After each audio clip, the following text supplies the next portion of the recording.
What is happening? They said they're ready to buy art. Matt Cox. And it lets me do it. Matthew Cox, we're back. We're back. No. Yeah, we are. I don't think so. No. We're back in black. Liquid Death. Sponsored by Liquid Death. AC/DC, and it lets me do it. No. It starts. I don't Matt, think turn so. your phone off. We're good. I don't see it. That's fine. You don't need to got see it. it. It's live. You just need to talk. You need to pay attention. No, us. stay here and listen. You just need to sit there and Based let us on- interrupt you for 2 hours, okay? Oh, bro, Jesus, they hate you fuckers. Oh, Boy, good. I Let them mean, hate. it's- I love them when they hate them. I love them when they hate. You must. You'd have to, right? I mean, I don't get. Like he'll trash the play into a restaurant, and he just. I still. All right, turn your phone off, bro. What do you want me to do? I'm just telling you. We're doing a live stream. Just Okay. focus on this. You old man. Your art. How you been, Matt? I'm- Thanks for joining the live podcast, the Matt live. Cox Stolen Art Auction number Stolen 2. art. My audio's super low in my headphones. That's good. That's I better. thought you did this for a living. Put your headphones on. Oh. All right. Yeah, we do. You see this awesome What happened to computer please? we got? What happened to thank you and please and hey, could you please do, you know? I mean, Not from Danny. You ain't getting no. that from Danny. Sorry, bro. Ridiculous. Fucking cocksucker. How you been? I bet this is great with the headphones. What are we doing here today, Matt? Tell the audience why we're here. I don't know. You called me and said We're gonna auction off a bunch of your art, your beautiful paintings I back don't know about here. auctioning off. I have a price. I don't You know, have a there's not price. an auction. I just have a price, and I've got like 10 of these, and you got to show them in front of the camera. You got to bring one close. We will. Okay, so I have 10 of these. I want $275 for each one, and that includes me mailing it to you anywhere within the United States or the continental United States. So if you're in Hawaii or Puerto Rico, you're hit. But you know, whatever, I'll mail it to California or New York or whatever. Cool. So explain to me. Oh, also, you're going to be doing live portraits, commissioned portraits for What people. did you call it? Portraits? You just said bring some. You said just do some sketches. So let me explain. I thought it would be a great idea to have Matt Cox bring in some blank canvases, so all you beautiful viewers online can commission Matt live There's to like 10 do guys watching. a drawing for you. He brought some paint markers, so he can do some live drawings for the chat, people in the chat. You've been working out? No, Okay. my shirt's just super tight today. Somebody donated $50. Wow, thank Get you out. so much. Wait, to Danny? Wait a second. Let me Oh, explain you greedy something. fuck. There's a fucking PayPal. Danny doesn't need any money. Wait. Danny's No, wait. rolling in The money. money, Danny will give it the to you. money that they're going to pay you, which we're going to give out your PayPal. If they want to support Matt Cox, we're going to give out his These are PayPal just shortly, chat donations. and they can. Danny will give them to you. You can trust him. No, he won't. Last time he goes, I don't care about the money. I'll give you all the money. Then later he goes, I'll split it with you. I was like, That's fair. All right, we got to stop talking over each other because it's going to be a shit show if we keep doing that. oh, yeah. That's upset Don't you. talk In the over past, Danny. you've never talked over me. Sorry, go ahead. Sorry. Anyways, when we start to do auction off the paintings and do the live commissioned artwork, we will give out Matt Cox, what's it called? PayPal, your PayPal email, and they can pay you directly there. But if you want to support the chat, the podcast, go ahead. They said they want to do an interview in Spanish I don't speak on a Spanish. Spanish channel. I don't speak Spanish. I mean, how am I supposed to? So explain to me what you got going on. What was the inspiration behind this painting that you brought in today? You brought in 4 of the same paintings, all in different colors. Well, 2 of them are the same. No, they're all different though. I mean, like she's pink, she's skin tone. The other one's magenta, purple. So I mean, they're different colors. The backgrounds are 2 of them are the same. Yeah. But they're all different paintings. Do you see what I'm saying? Yeah. So yeah. they're all different. But there's a guy named Robert Smith who bought. Do you remember that paint? Oh, I don't think you saw that painting. I sent you I think I sent you the time lapse where I did. It was called Angry Baby. It was a kid that's crying, like screaming. So the guy that bought that, his name is Robert Smith. He bought that, and then he came back after he got it. And he was like, "Wow, this is great." He said, "I want a painting the same size as." Same size, it was 3 foot by 4 foot. He said of Rob Zombie's wife blowing a bubble. There's some video, he sent me the video, and Rob Zombie's wife in the video is blowing a bubble. Mm-hmm. But you can't see her very well. like you can see her, but you can only it's cropped real tight. And I thought, you know what, if I could superimpose her face and hands over another chick, then I could get like a full body shot. It'd be a cooler painting. It'd be, it's more aesthetically pleasing. Let's put it that way.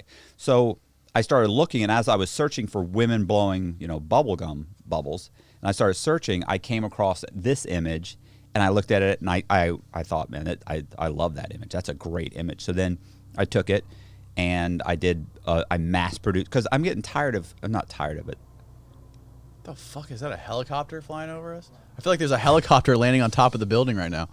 It's not me. They're coming for you, the No, feds. it's not me. It's the doctor. He's flying in. So he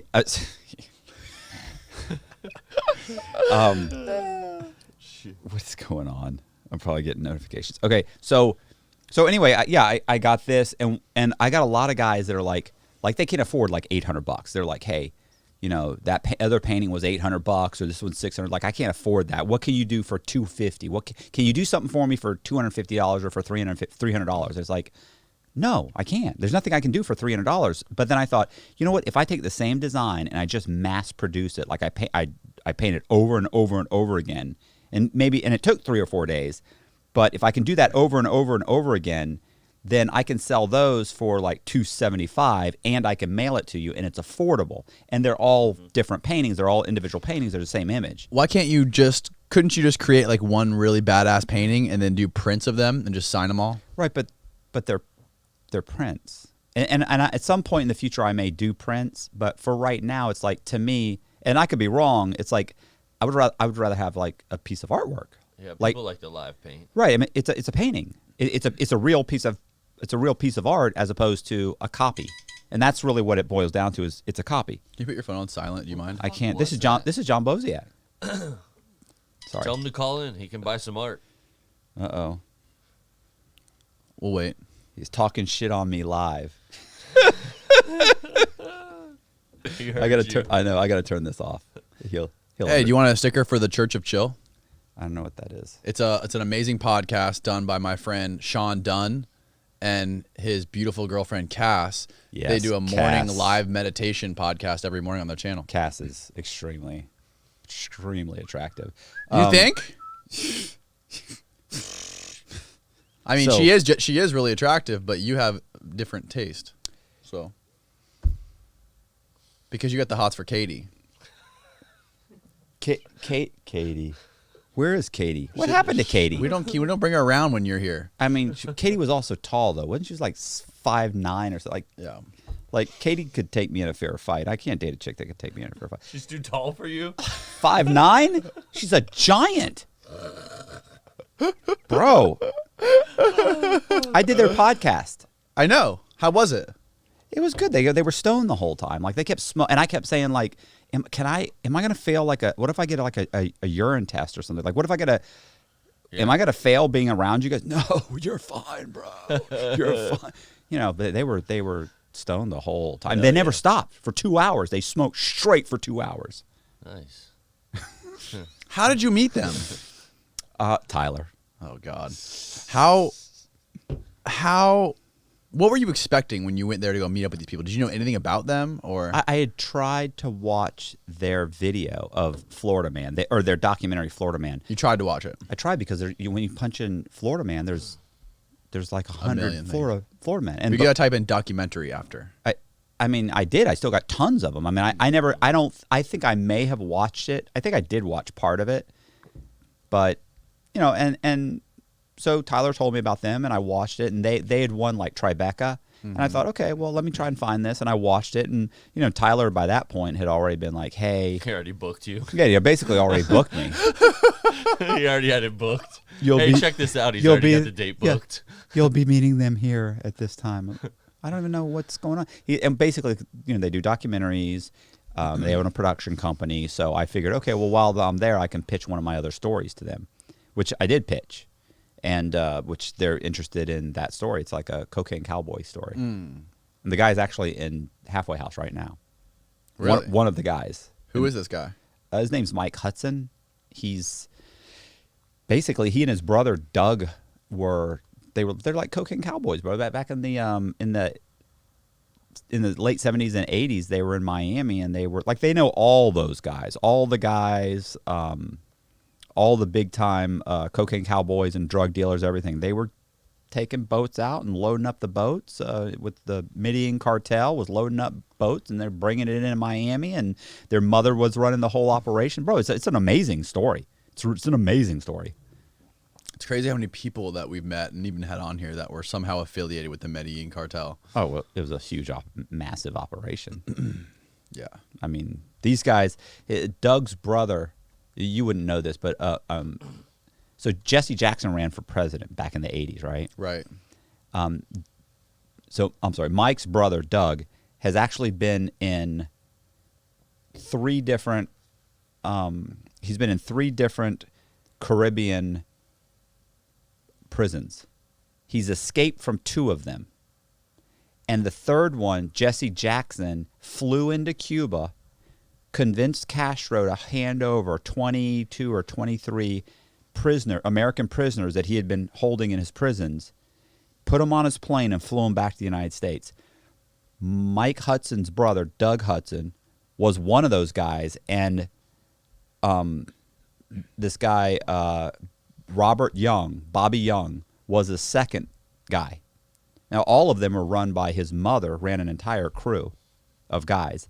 Mike Hudson was he was in the Dirty Dozen.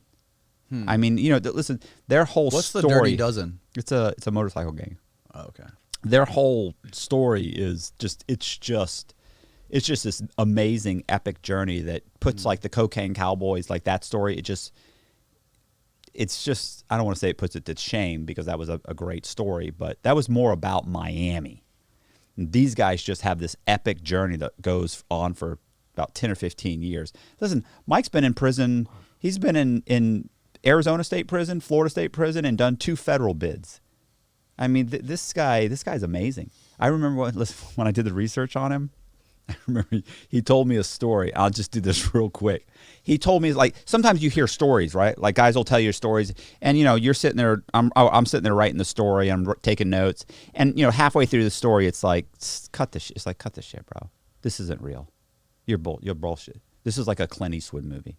You didn't, and he's telling me that he was backing his Jaguar up into a parking space, and a couple of rednecks beeped at him, and he flipped him the bird, or they flipped him a bird, whatever. They pull over and get out. 3 guys come up to him and say, if you saw Mike Hudson, he's a 5'10" version of Clint Eastwood, only he looks meaner, is meaner, and add about 20 pounds of just solid muscle. The guy's a beast. So these 3 guys come up to him on the street, and they go, "Oh, hey, motherfucker, why you gonna shoot a bird at me now, huh? What you got?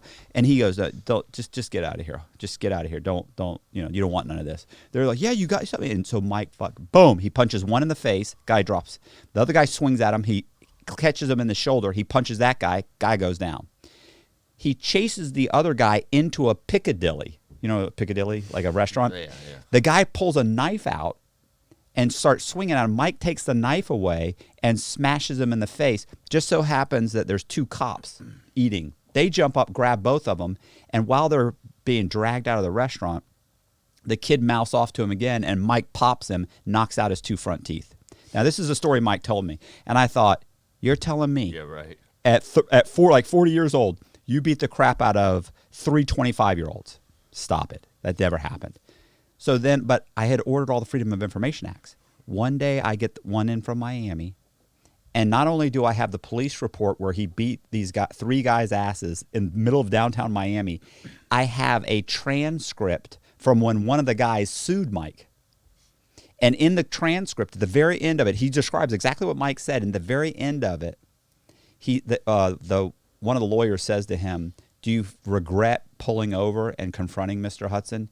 And he says, "Well, of course I do. I'd still have my 2 front teeth."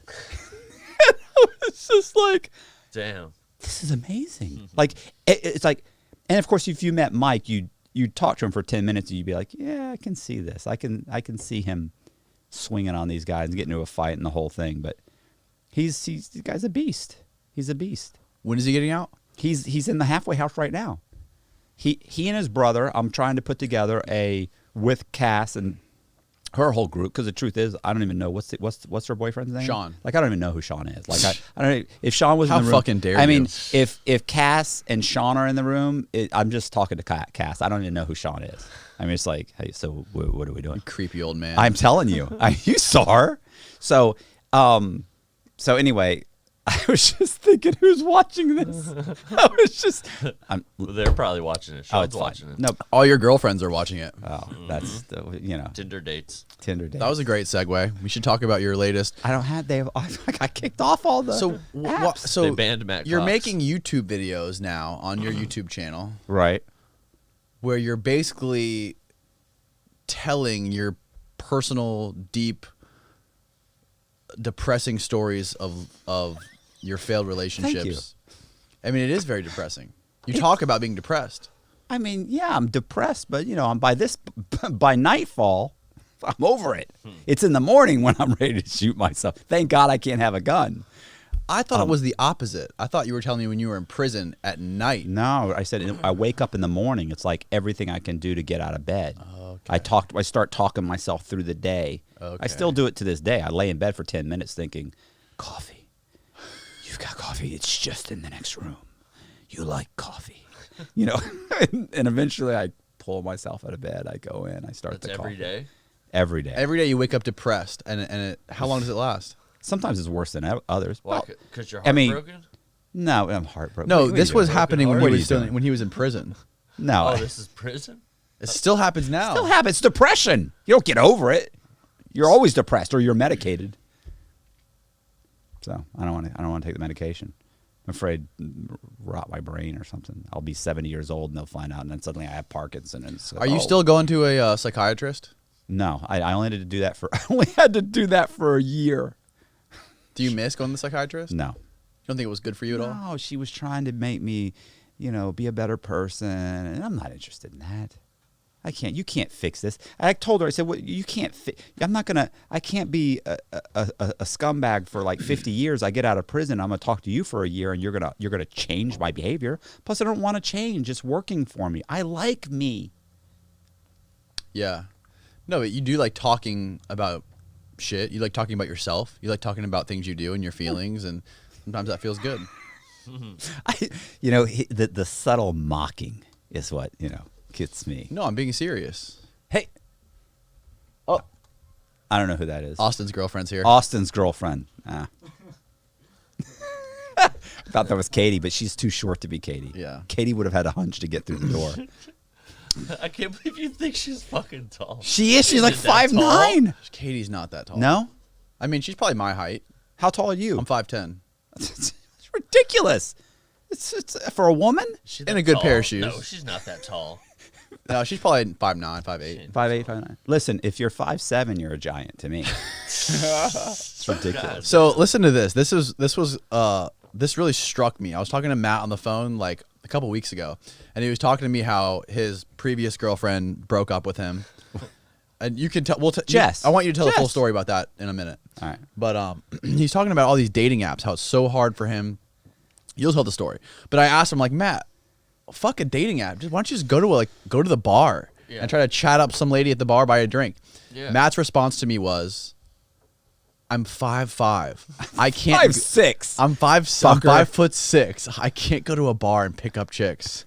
Oh, come on. I'm like a little fucking midget. It's like, what are they going to do? So what- they're going to pick the tall guy every time. No. Can you unpack that statement for me? As soon as the You alcohol go- starts flowing, you say- he goes, next thing nah, you know, he's you're- 6'1". You're 5'10". He's 5'10", you're 6'1", and you guys are 6'3". it's 6. Are you serious? Yeah. It's fucking freak Can you show. can you do me a favor? Hold on. Can you do me a favor and What? explain that statement to me? What? Unpack that statement for me.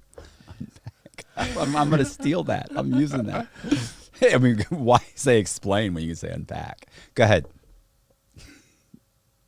Which one? When you said you can't go to a bar and chat up ladies because Listen, you're 5'6". The average height of a woman is like 5'6", and they're all wearing heels. So let's face it, already they're staring down at me, right? Unless I want to wear platform shoes.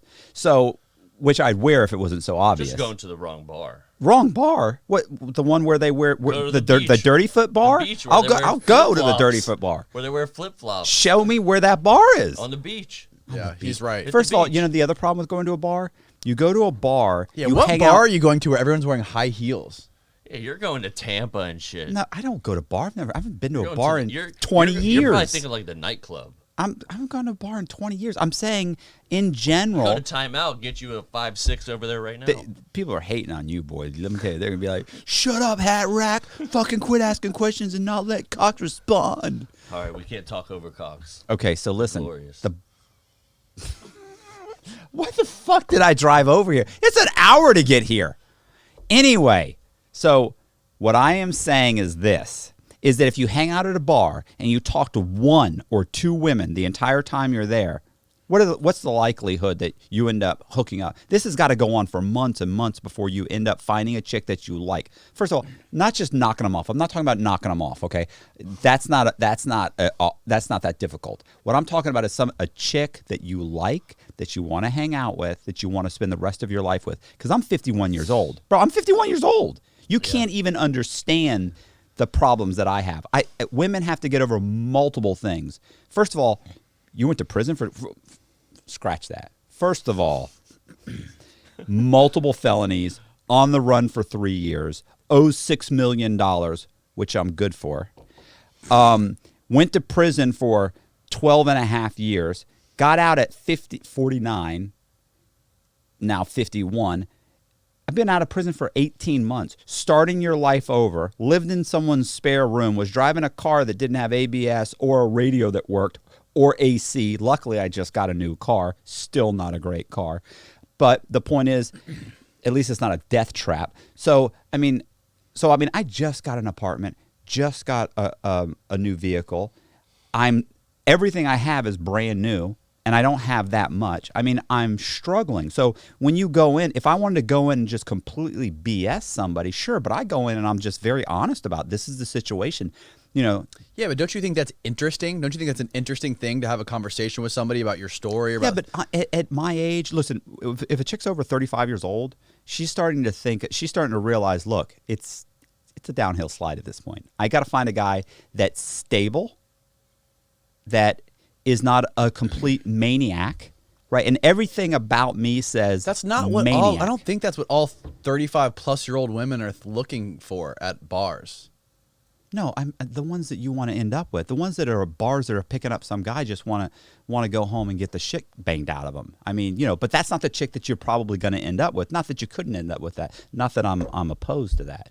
I'm just saying, just putting that out there. But I'm saying in general, I need to find a chick that I'm going to be with, because I don't have time to go have a 3-year relationship, have it not work out, struggle for 6 months to find another chick, date her for 4 years. And by that time I'm 60 years old. Fuck, I don't want to be 60 years old trying to. So what's the problem with all the dating apps that you're using? All the dating apps, I was on several dating apps. Fucker. So I was on several dating apps. I met this chick. We went to go meet. She asked me for my phone number. She reverse directoried me. I don't know. Is that a thing? Yeah. Reverse directory. Whatever. Stole your identity. Found out my name and didn't show up. Just rude. Like you couldn't send a text, say, listen, this is what's going on. Didn't show up. Instead, she turned around. She contacted the FBI. Match.com. She contacted two of the apps we were both on. Within a day, I'm knocked off both of them for violating the policy, which is you're not allowed to be a felon. And That's then the fucked third up. one, it took another couple of days before, guess what? Boom, knocked off that one. God, Now, I went back on Bumble, altered everything slightly, right? Like it was still Matt Cox and that sort of thing. But I altered some of my information so that it let me back on, was on for about 3 weeks, and then boom, shut me off. So, you know, was it another chick? Because you'll see a lot of these chicks on different websites. Did one of these chicks know me? Was she on the website? Did she come across me? I don't know. So I was talking to. It's funny that the advice, unsolicited advice that I get constantly is like I either get the you should be very honest up front and just weed through them and this and that, and it's like, okay, well, I mean that trust me, I tried that, it doesn't work.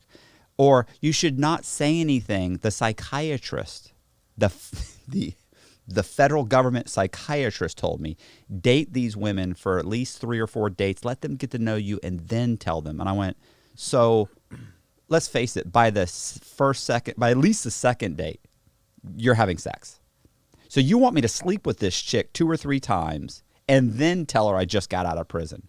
I don't see a problem with that. I do. I think that that's extremely intrusive. I think it's first of all, it's misleading. So I'm someone who has a problem with people believing me and with credibility. So I need to start the relationship off with a lie. That's not right. So look, now let me put it this way. This is what I told my friend Stacy the other day, because she was trying to give me advice, which she always does, which is typically horrible advice. But she was trying to give me advice, and she's like, well, just say this. You can subtly answer this way. You can mislead them this way. You can manipulate the conversation. You're very good at this. And okay, great. So here's the thing. There's no little bit of fraud.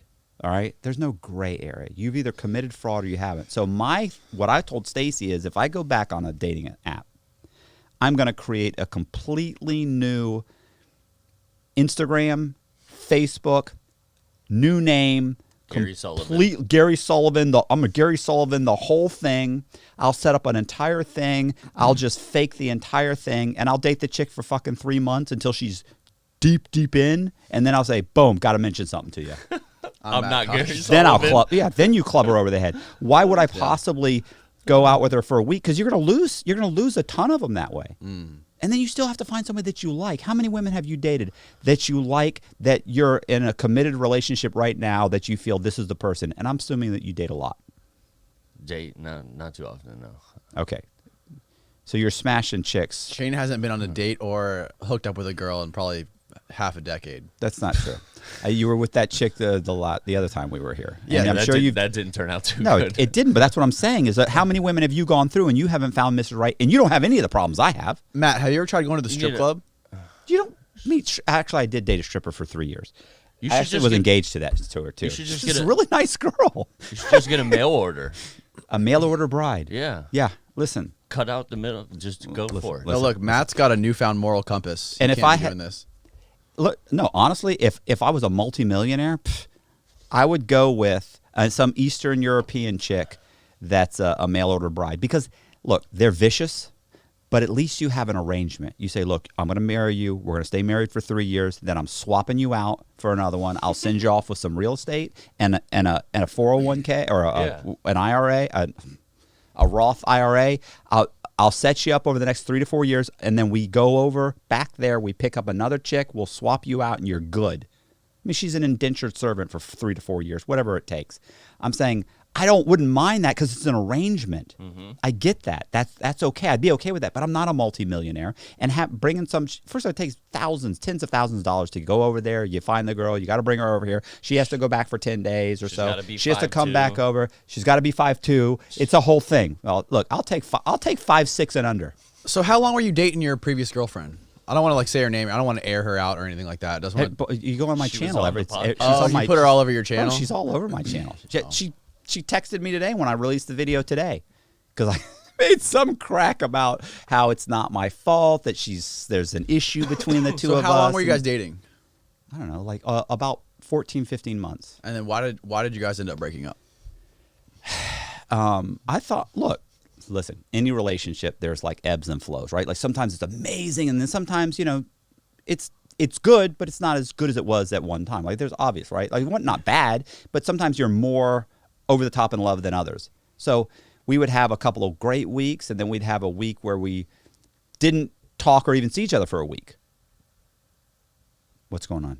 Just reading. Okay. Nothing. Keep going. So there would be times when we were texting, 5-10 times a day, as opposed to she's texting me 30 times a day and calling me and saying, I can't wait to see you, and I love you so much, and that. So those things are going back and forth, but it's a good relationship in my opinion. Listen, one day, first of all, this kills me. She wants to move in, like we're dating. There was an issue with this chick she was dating, right? So she was dating this chick when we met, and then She broke up with her to be with me. And then the girl came back around and she's like, look, I'm going to be with her and I'm sorry. And I'm like, oh, you're messing up, but whatever. She was and a then, bisexual. Right. And then she comes back again like a week later. She's like, I messed up. I screwed up. Forget her. I'm sorry. I'm in love with you. And then so that went on for a few months. Eventually, she comes back and I'm like, look, we're done. I mean, I'm tired of this. She's like, no, you don't understand. I'm all in. I want to move in together. I'm in love with you. I messed up. I screwed up. Great. So a few months later, we tell our POs that we're seeing each other. Okay, because we're both on probation. We have to get permission. So we get permission. Then I say we're going to rent an apartment. She starts backpedaling. Well, I'm about to start school full time, and I don't know. And what about my half of the rent and this and that? And let's give it another month. And okay, another month goes by, and then another month goes by. And then I said, look, I got to move out of. I'm living in someone's spare room. I got to get out of here. So I'm going to rent an apartment. You're moving in with me. She's like, I can't afford my half of the rent. I just started school. I'm like, I'll pay your half of the rent. And she's like, well, the problem is I live with my dad. And I'm so close and my car's a piece of junk and your car is a piece of junk. We'll get you a new car. I'll help you with the car payment. Then it comes back. It's like, no, I can't afford that. I'll pay the car payment. Now what?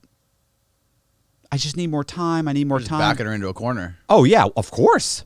What am I going to look? It's put up or shut up. If I'm in, I'm 100%. I'm all in. I mean, I've said this before. If I'm going in the bank, I'm not slipping the fucking teller some pussy ass fucking note and walking out with $3,000. I'm going into the vault with an AK-47. I'm zip tying everybody and I'm leaving with the contents. You're either in or you're out. So she's not all in. Is that wrong? No, I love it. So I'm saying you're not all in, then something's wrong. I get an apartment. She's coming over back and forth. And then anyway, one day she comes over and she's basically comes over and we end up going to dinner. First I remember she said she wanted to talk. Where'd you go to dinner? Red Lobster. Applebee's. Red Lobsters. No. Where did we go? I don't know, like some Buffalo Wing House or something. Buffalo Wild Wings? B-Dubs. Wild Wing, yeah. It's B-Dubs. next to my house. Hell yeah. That place has more TV screens than anywhere. It does have a lot. There's a lot of sports on. I feel like I'm getting sunburnt. My skin's just getting fried from all the TV, all the fucking screens everywhere.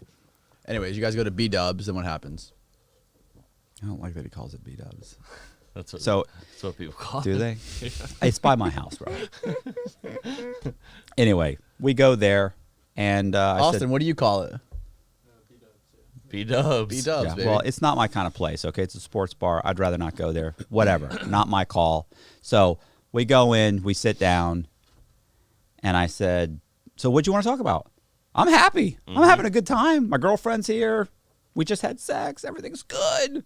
That's about to change. Yeah, everything's good. Like I knocked one out. We're gonna go eat. Going back. Life's good. Life's good. Sure enough, we sit down and I said, "You want to talk?" And she goes, and I said, "What did you want to talk about?" And she goes, "Maybe we shouldn't talk here." And I went, "What?" I said, "What do you want? I gotta throw a fit?" I said, "What, are you breaking up with me?" And she goes, "Yeah." And I went, Damn. "What?" We just ordered. And I was like, Oh no! I went, what? And she goes, it's just not working, and I just don't feel like this is gonna last. And I went, whoa! I said, hold on, hey, to the secretary, to the waitress. I go, hey, I said, can you box all that stuff up and get me the tab as soon as humanly possible? And she goes, is everything okay? I said, yeah, we're just wrapping this up real quick. This is over, so I need that stuff so we can get going as quickly as possible. I appreciate it. And she went and she got the stuff and came back, and Jess is just sitting there staring at me. She's like, do you want to talk about? I said, what's there to talk about? You don't want to be with me. I've been through this before. We've been through this. This is we had a good year since the last one, but this is it. So sure enough, we get our stuff. We go back. We walk into the house. She's sitting there. She's like, do you want to talk about this? I'm like, what's there to talk about? Do you have any of your stuff that you need to get? It's over. If it's over, it's over. And, I was furious. So then she left. And then a couple days later, I start getting the texts from her. Are you okay? I know you're upset. My dad said that I probably shouldn't call you. And I said, yeah, you're right. You shouldn't call me. There's no reason to text. We're done. A couple more days. Then, she starts posting stuff on Facebook, and it goes back. And then I'm like, what are you doing? And then we start talking again. And then she comes over a few times here and there, and we're talking. And then we stop talking, and then we have another. This and this goes on for another. It's been going on for a month or so. It's, it's just not. It's like she doesn't know why she doesn't want to be with me, but she does want to be around me and see me and text me and be around. Listen. We basically have the same relationship we had before. Only the difference is I'm currently trying to find another chick. She doesn't like the commitment. Right. But here's the thing. This is a chick that works. She works and goes to school all day, it's like there's not somebody else.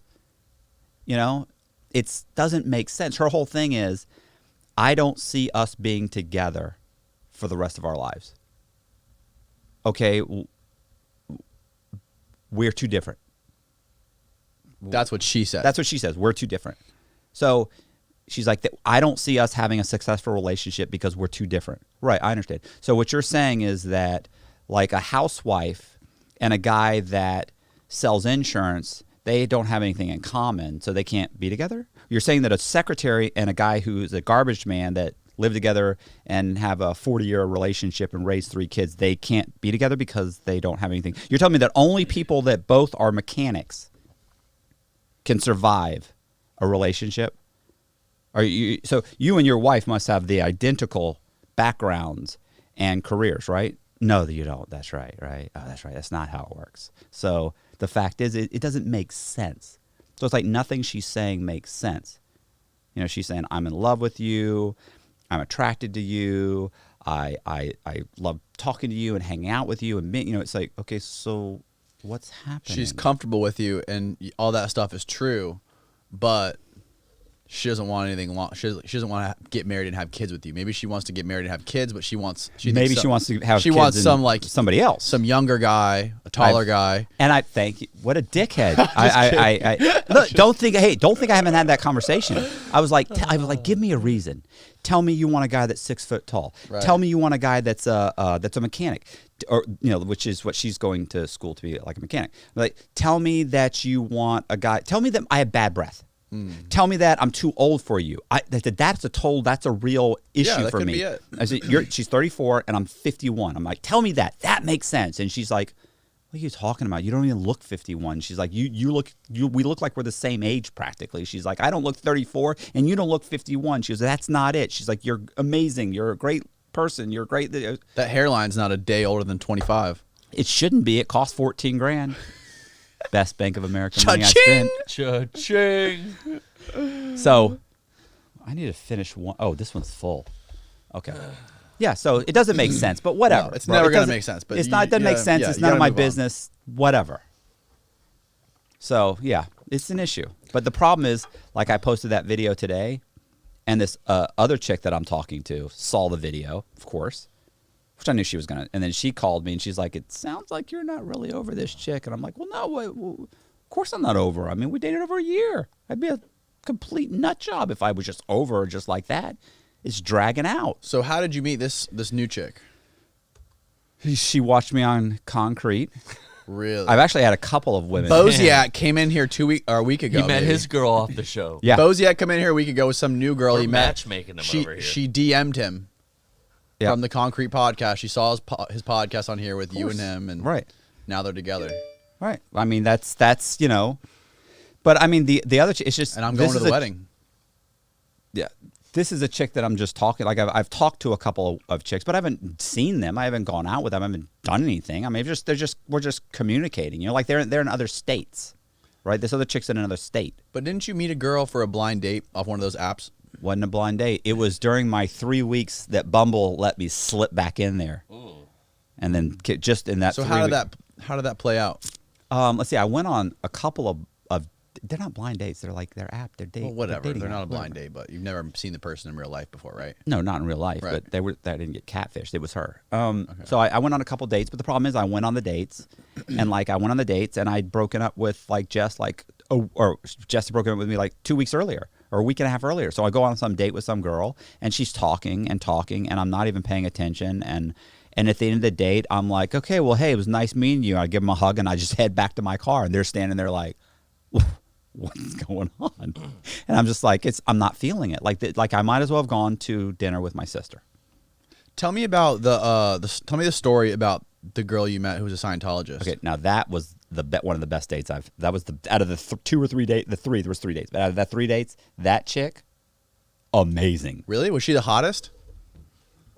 Yeah, but I don't think that had anything to do with it. Really? Yeah, She was hot. I mean, like extremely. Like usually you get there and you're like, oh man, you gave me glamour shot pictures. You really picked the best pictures of you. This chick walked up and over to me, and I was just like, my God. Run the numbers. Run the numbers for me. Like What? Run the numbers. What was her cup size? What was her height? I'm not doing that. She was an attractive woman. What am I, 12? Did she have a fat ass? Fat ass? What? I'm not gonna say this. Paint but us a picture, man. Paint me a fat picture. ass. Who says fat? What are paint you me a- doing? You're a white guy. Paint Fat me a ass? picture. Yeah, I like a fat ass. Oh my God, you're this is horrible. You're a horrible individual. Matt, this is what we do. This is what we like. Listen, she was extremely attractive. I don't know what's happening here. Put your phone down. Oh, it's Mike Hudson. That's great. Put your phone down. The doctor threw $100. The doctor. Yeah, but not to me. He threw it to Danny. Shout out to the doctor. Unbelievable. The doctor. Doctor threw a Benjamin. That guy. So, So paint a picture for us. What's she? Yeah, blondes. but What? yeah, Come on. yeah, she had brown hair, How tall? brownish blonde. Oh, 5'4", maybe Whoa, 5. No, perfect. maybe 5'3". Actually, How much do you think she weighs? oh, 110 pounds. Okay. Maybe max 115. What are the breasts? Double Ds? Big fake double D's or little ant A's, bites. B's, C's, Listen, medium, she small. had plenty. She was very Plenty. attractive. Plenty's She was. What does that mean? Plenty. Plenty. That She was sounds like a average. C. She's average. Okay. I'm good with average. Not big- I don't not- I don't want to date a freak show. Okay, not I giant wanna have melons. triple D's No, with I'm a with big you. old ass. I'm and with you on that. A big No, fat not ass. interested. I Big like fat- little. I'm not- I no. like little tiny natural ones. Right. That's all I need. Yeah. I'm good. Yeah. I don't need something ridiculous. Same. So, okay. So, yeah. So anyway, How old was she? I want to say she's in her. Oh, I think she was like 41, 42 years old. Actually, I think she was. So let's say 40. Okay.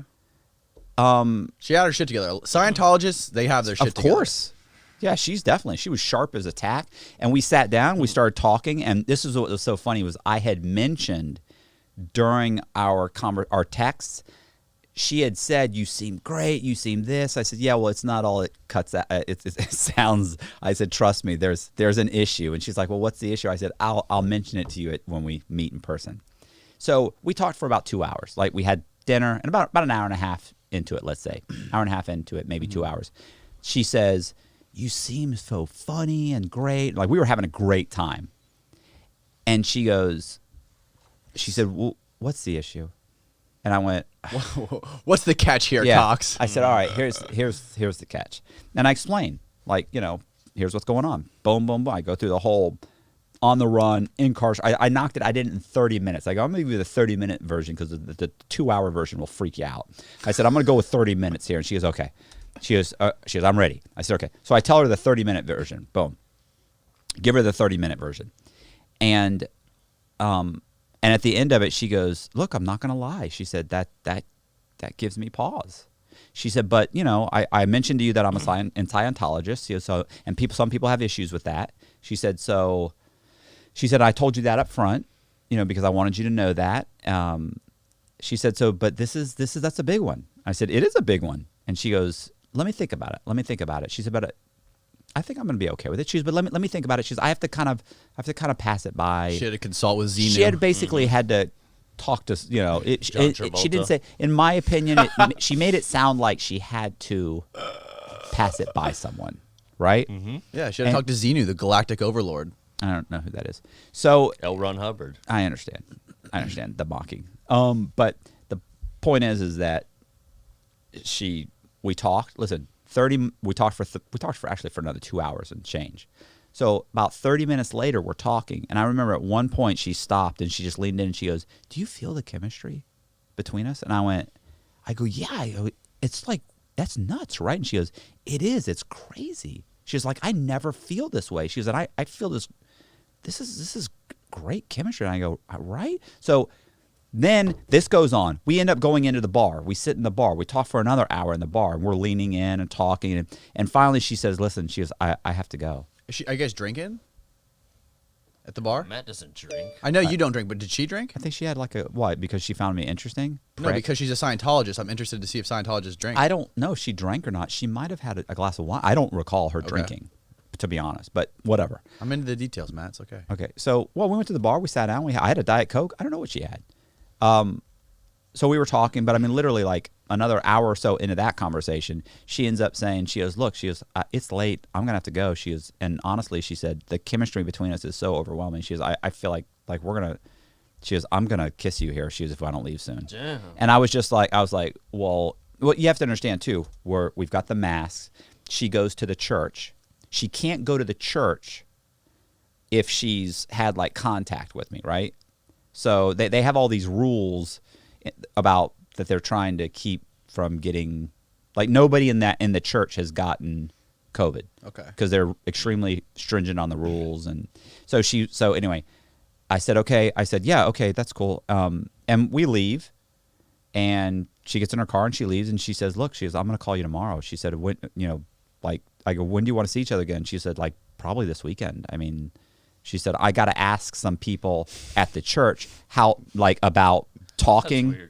Was it, you know what I'm saying? Like talking, like how, like actually being with you, like connecting with you. Like I need to find out exactly what the rules are, like how close I can get to you, the whole thing.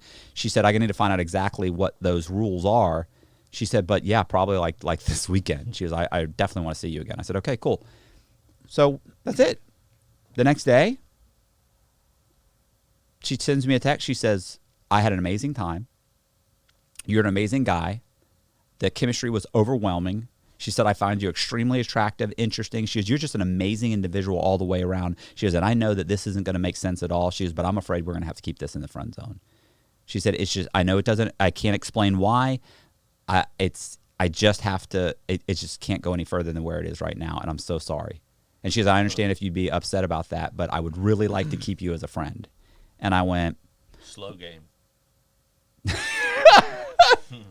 so I said, let me explain something. My personal, philosophy on having hot female friends is that there's just nothing more useless in the world than having a hot chick as a friend. Because while they think you're building a friendship, I'm thinking, how am I going to fuck this chick? Mm-hmm. So I said, it's absolutely useless for you to be a friend. I said, but if you're serious about it, I'll make an attempt to be friends. However, if it's the kind of friend that sends me 3 texts a week to say, hey, what's up? And I say, oh, everything's good. And that's it. I said, I got enough of those useless friends already. I said, now, if you want to actually be a friend. That? Yeah, of course. Why? What do I care? This chick's done. So I said, if you want to meet, have dinner, if you want to bounce business ideas, because she had some great business ideas. Like when I talked to her about my artwork. Is she rich? I mean, I didn't get into her. What kind of car did she drive? What the fuck is going on, bro? Do you really sit there at the first date and say, so what's your financial status? How much do you have in the bank? What's in your 401k? I didn't ask any of that that's shit. how it works now, Matt. No, well, Scientologists aren't rich. Only the Yeah, they higher- are, bro. only Are you the kidding me? The higher ups. Bro, a lot of Scientologists are rich as fuck. Not the ones that walk up and down the street in the white clothes. No, not those. Those are just the slaves. There's literally slaves in Scientology. You don't know that? Tell her you'll take the brain zapping test and shit if that's what they want. Yeah, get audited. Listen, Did they she don't say- want they don't want me as a member. Did she say she's I ever wouldn't be seen- a member of any church that would have me as a member. Did she say that she's ever seen any of your videos online? No, she hadn't seen anything. She didn't know anything about me. Remember, she only knew my name was Matt. That's all she knew until that night. So, Scientologists aren't allowed to use the internet, from what I hear. That's not true, bro. That's not true. I talk to this chick all the time. Like I texted her. Does she have YouTube? Yeah, she's got you. She's watched my stuff now. Oh, She's watched my stuff. Listen, she's got like a real corporate job. She doesn't work for Scientology. She has a corporate job. I mean, It must have been a while ago, but I interviewed multiple people on here. One of the guys, Ron Miscavige, I interviewed. He's the dad of David Miscavige, who is the fucking overlord of Scientology. Right. You're probably the reason she won't fucking see me. Mm. They probably found out I'm connected to you, and, Probably. and they're like, oh no, he's connected to For sure. Yeah. to Danny Jones. We're matchmaking over here. Not match. You destroyed my fucking match. I've You interviewed. destroyed I've it. interviewed. We set it up. the- We laid it up to you. Anyways, all these guys, people tell me that the Scientologists maybe it's just the ones who live at the actual church, the people who live there, like the residents, they're not allowed to use the internet. Like they have internet, but it's very limited. Like they can't use YouTube or anything like that, and their search options are limited. Right. So So- Scientology is no more ridiculous than Christianity. It is a little bit different. I didn't say different. I didn't say it wasn't different. Ridiculous? I said it's no more ridiculous Right. Well- than a man dying on the cross for our sins, raising up 3 days later. Yeah. We eat his flesh to cleanse our. Get out of here. That's craziness. Yeah, but the Bible actually has like stories. The Bible, which was written by the apostles 400 or 500 years after they had all died. Right, an ancient relic full of basically Yeah, fiction. there's right? about 8 or 9 different gospels, and then at the council of, I think it was the Council of Troy, the Catholic Church said, "Oh, that's a bad one. Let's go with the best of 4 out of the 8. Let's go with, out of the 8 to 12. Let's go with the best of. Let's go with these 4." Like they picked them. There are other gospels that paint Jesus as a guy that strikes children blind for bumping into him in the street. That's just a vicious. No, there's a lot of fucked up shit in the Right. Bible. No, I'm not talking about the Bible. I'm talking about the other gospels that didn't make the cut. They don't paint Jesus as this sweet guy. They don't paint him as the hippie stoner, let's all love and hug each other, hug it out. I mean, they paint him vastly different. So I'm saying Scientology, does it sound kind of kooky? Yeah, but so does if you really look at any other religion, they're all nuts. None of them all make sense. No, but Scientology is I don't even think you can categorize it in the same realm as those religions, because first of all, it was created as a business by a guy who was the most prolific writer of science fiction in the history of the world. It sounds to me like you're almost talking about the Catholic Church. How so? How so? The Catholic Church, don't they own banks? Don't they? Isn't it a massively rich corporation? The Catholic Church, it's not a business. It's not built like a Ponzi scheme like Scientology is, where you have to pay for certain levels to ascend to a certain height. Because you don't like their business It's literally structure? built like a Ponzi scheme. It's a business that became tax-free. If it was right, which is, by the way, gone through the courts and been deemed by your federal government that it is a church. Right, after they basically had thousands of their members sue the IRS so they could achieve that tax-free status. Okay, and how is that any different than so Scientology? You know, one of the things I had heard about it was there's there's sex slaves and there's this and that. You mean like having an entire portion of the Catholic Church priests give up all of their money to the Catholic Church and live with nothing, have no possessions? That's kind of like slaves, isn't it? It's crazy. Or it's wait a crazy minute, what belief will do. Wait a minute. What about this? What about this? What about every time that a child is sexually molested, we just move the priest from one place so he can sexually molest more children, and when there's more accusations, we move him again and again and again.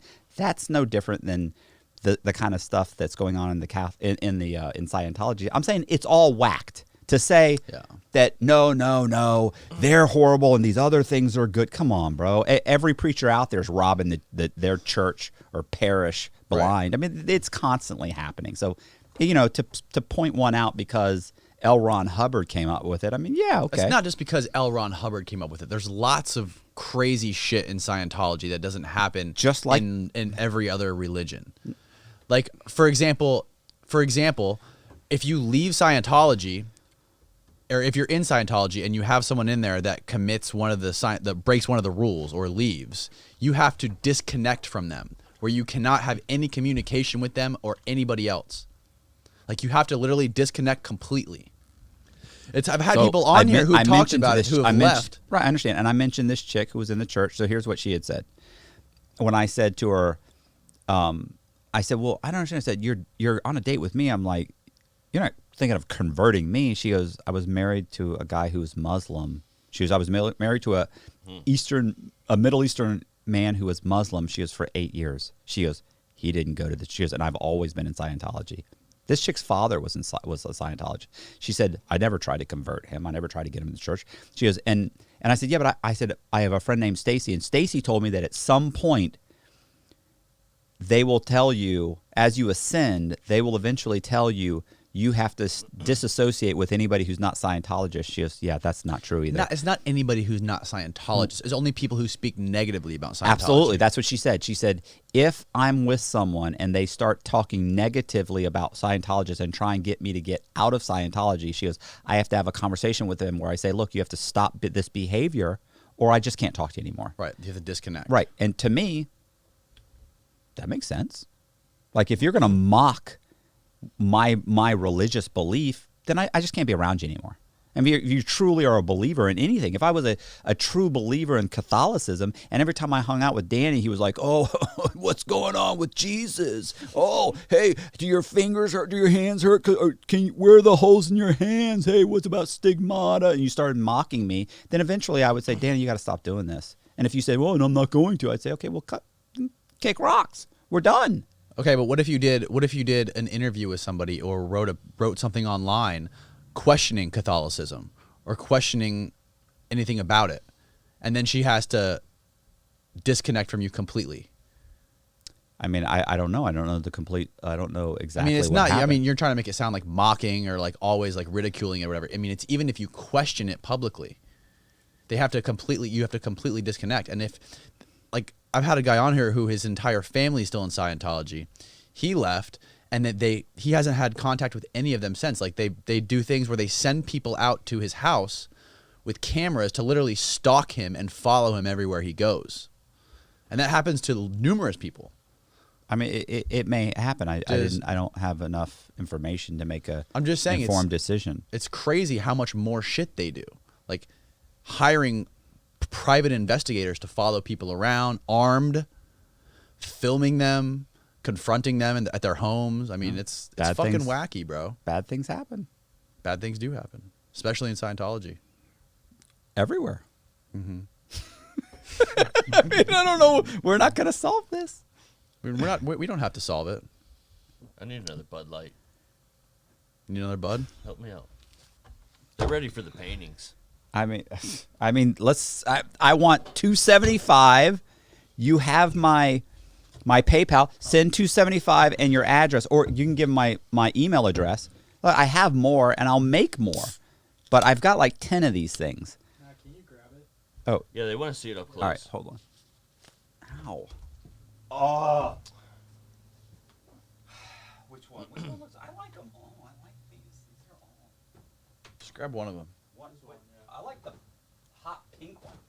Yeah, put that up. Listen, bro, I did the. Want to see the backs of them?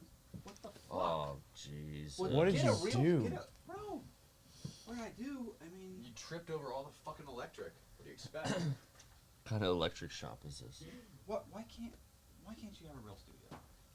Why aren't we big time now? Can't you get like a? Can't you? No, we're not big No one time. can hear you, Matt. Get in front of your mic. I'm telling Danny to go ahead and spring an extra $10 and get the longer cord, so that I don't. That's like pulling Show us what teeth you got, around Matt. here, Matt. All right. I don't know what. I don't know if you can see them. Yeah. So I have. Can you see these? Hold on, he goes. Yeah, they look great. They're cool. Go back farther. Right there. Yeah. Put it right where your head would normally be. Oh. There you go. Nice, right?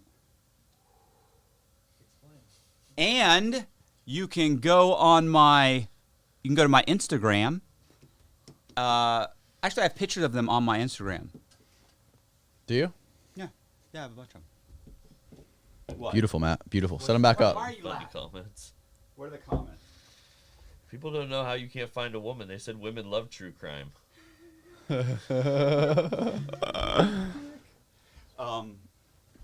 Look, first of all, it's not that I can't find a woman.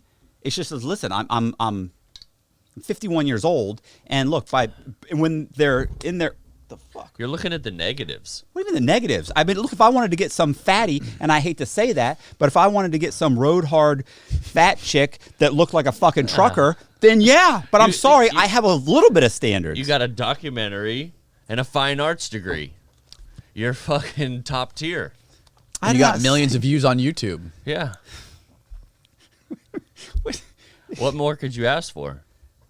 I mean, you know, You got a good hairline. I All right.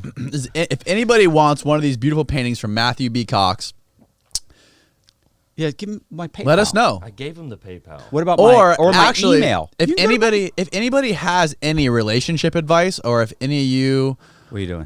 fine ladies out there on the internet want to hook up with Matt Cox, maybe set up a date, leave your number in the chat and we will call you live. Nice. We'll call you live on the air. Listen. Oh, man. Please. So, Does anybody want to talk to Matt? Put your phone number in there. Put the number in there. We're calling. Hold on. We got another donation. what? Give them my PayPal and my Cash App for donations. Unbelievable. All right, put in The doctor just donated a 99.99 for towards a real studio for Matt Cox. Nice, nice. Unfortunately, that money went to him. Went to Danny. Well, you asked them to donate it to me for my new cord that's longer so you don't trip on it. Oh God, this fucking guy. You know what I'm gonna do? Can they pay you in crypto? Mm-hmm. Bitcoin? I don't know. How You can pay me in Bitcoin. Yeah. Well, because you're rich. I'm not. How do I send To the moon, Alice. How do I send a Bitcoin's link? almost at $60,000 right now. GameStop to the moon. Hey, how do I send this link to somebody? Let me see your phone. Share. Yeah, I can't find it though. Why does it have that thumbnail? No, it's that one. ACDC, and it lets No. Every time I do it, it's like a minute video. Type in the person's name right there and send it. Okay. All right. Does anybody want in the Did chat? anybody Anyone send want a any painting? money? What? Did you PayPal type his thing email in? address in? Yeah. A bunch of times. All right. Oh, so you did the Picasso on? I see. That's a Picasso. So Matt's PayPal is if you want. How much you charge her for the paintings? $275, and I'll ship them to you, provided you're in the United States. Drop $275 and your mailing address to contact.matthew.cox@gmail.com. PayPal, that's his PayPal email. Contact.matthew.cox@gmail.com. Yeah, that's what's connected to my PayPal That's his and PayPal. to my Cash App. I have Cash App too. Your Cash App is $CoxCon69. Yeah, but it's connected to the same email address. Same email address for Cash App. Yeah. So if your phone starts Or going if off- you want to buy one, if you know, or if you want send me Matt, an email. Let me or know. if you would like Matt, you can donate. Send some money to Matt's PayPal, and he will do a live commissioned piece of fine art for you, right here live on the podcast. He'll draw it for us. We can all watch it. For how much? How much is that one? I have no idea, bro. This is something he's. This is Drop $50, and we'll give you one of you're- those. I got a phone number. You want to call it? Screen it. Make sure they're legit. How am I supposed to screen What did they say? They just dropped the number. They didn't say nothing. No, they just dropped Yeah, the digits. people are. Yeah, Huh? I know. yeah. I get all kinds of people like send me random emails that like, call me, bro, and it's like a number, or they just say crazy stuff, and it's like, what? I saw you on. I saw your podcast. You're amazing, and like, call me. We could be cool, bro. It's like, what are you doing? I mean, I want to be your friend. yeah, but you know, give me more than that. Give me, explain to me what's going on. Like, you sound like a psychopath. Yeah. You sent me a 5-word sentence. Like, you know, like basically I feel like, you know, I looked into your eyes and I can tell we're kindred spirits. Call me. Calling you psycho? You're going to have me in the middle in a well somewhere asking me to rub lotion on my fucking skin. Absolutely not. Hey, do you think the Scientology girl will come on the podcast? She would never come on the podcast. She wouldn't, right? She's pretty. She's Can we call her?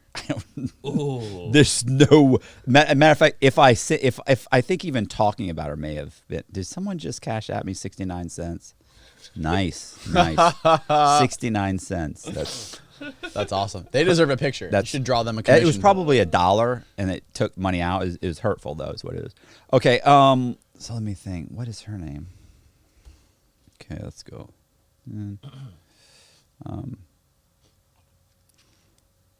I'm currently doing a live podcast with Concrete, period. And Danny, with Concrete, would like to call you, period. What are your thoughts? Question mark. This should be good. We're gonna get a Scientologist live on the call on the podcast on the call in. I hope she lets us call. So have you guys hung out? Never gonna let you And call. tell me got a this: couple people have you dropping guys numbers. seen each other since that first date? No. She's not allowed to see you again. You're done. Yeah, probably. Yeah, you're probably done. right. That chick was way too hot. And way Someone too, just sent me and way a too dollar Scientologist. to Cash App. Nice. I mean, you know, and the funny thing is I know I'm supposed to be appreciative, so I appreciate that. Thank you very much. but he's really not. He's just saying I that. think it's. I have a guy that every time I post, he sends me $2. Really? Yeah. Well, one time he sent me $5. He goes, because that was an exceptional video. Didn't you Which I just- actually appreciate because it adds up. It's a couple cups of coffee a month. Didn't you just do some fucking commercial for some home security company? Yeah. Yeah. Right. So a home security company Yeah. they- hired you and flew you out to Oklahoma, right? Well, it's called home title lock. So it's like LifeLock, but for your home. So it protects people against the crimes that I actually committed. I actually met Newt Gingrich. what? Yeah, Newt Gingrich, right? Like Newt Gingrich was like 100 years old when I was young. Damn. And so when they told me Newt Gingrich is going to be interviewing you, I went, he's still alive? And they were like, he's 77, but yeah, he's actually he's doing good. He's doing well. I was like, that's nuts. Wow. What was that like? It was fine. He was, nice guy. There were 2 FBI agents there. It's nice to talk to an FBI agent when they're not looking for you. So, I met a bunch of people. It was like a huge production. They flew me in. I stayed 2 nights. I only worked 1 day. So, it was cool. It was in Oklahoma City, Oklahoma, which is really a nice city. Like, I really felt like Oklahoma City was like going to be like scummy. Bro, everywhere I went, nice, clean, everybody's polite. One It was place really I've never very been. nice. Huh? I've never been. I mean, I've been before, but it was when I was flown in by the BOP and Con Air, and they unloaded me into the holdover for 2 weeks and then loaded me back on the plane and flew me out. So I didn't get to see a lot of the city on that trip. You get to see many sights, huh? No, I couldn't. Matter of fact, it was freezing cold when they caught me too, so I couldn't. The windows, I remember, were frozen up, so you couldn't even see out the window. It was all white, so I got to see nothing. That bites. Yeah,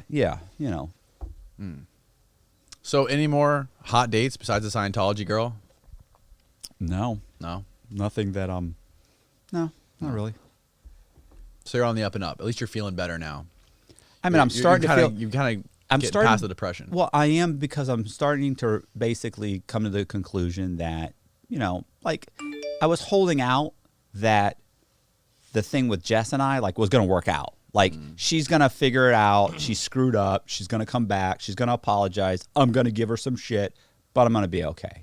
I'm going to be like, look, you got to figure this out. We got to work this out. But and I was going to give her a hard time, but the bottom line is this. I'm at the point now where I realize that's probably not going to happen. No, it's definitely not going to happen, Matt. So, Yeah, you need to move on. right. $2. Someone just sent me $2. That's great. Nice. You might not sell one painting on this podcast, Matt. The last podcast that you would made be- like $5,000, right? No. I sold the one painting for $2,200. I actually sold that painting twice. I had to paint another guy bought it for $700. I painted him another painting. Damn. You made at least $4,000 in that last Did live not make podcast. $4,000. What are you talking about? Oh, you're right. No, you didn't make any money. I forgot. No, Your hey, PO's listed. whoa. Someone did send me. What? Whoa, wait. Last time you guys made some cracks I didn't catch. What was that? I later saw it later when people told me, did you know that Danny said this? I didn't know if I was. What? I didn't know if I was speaking out of turn because the feds are listening and you owe them money. Oh, no, I pay them. I'm good. Okay, well, somebody just sent me money. Actually, yeah, someone sent me money. How much money?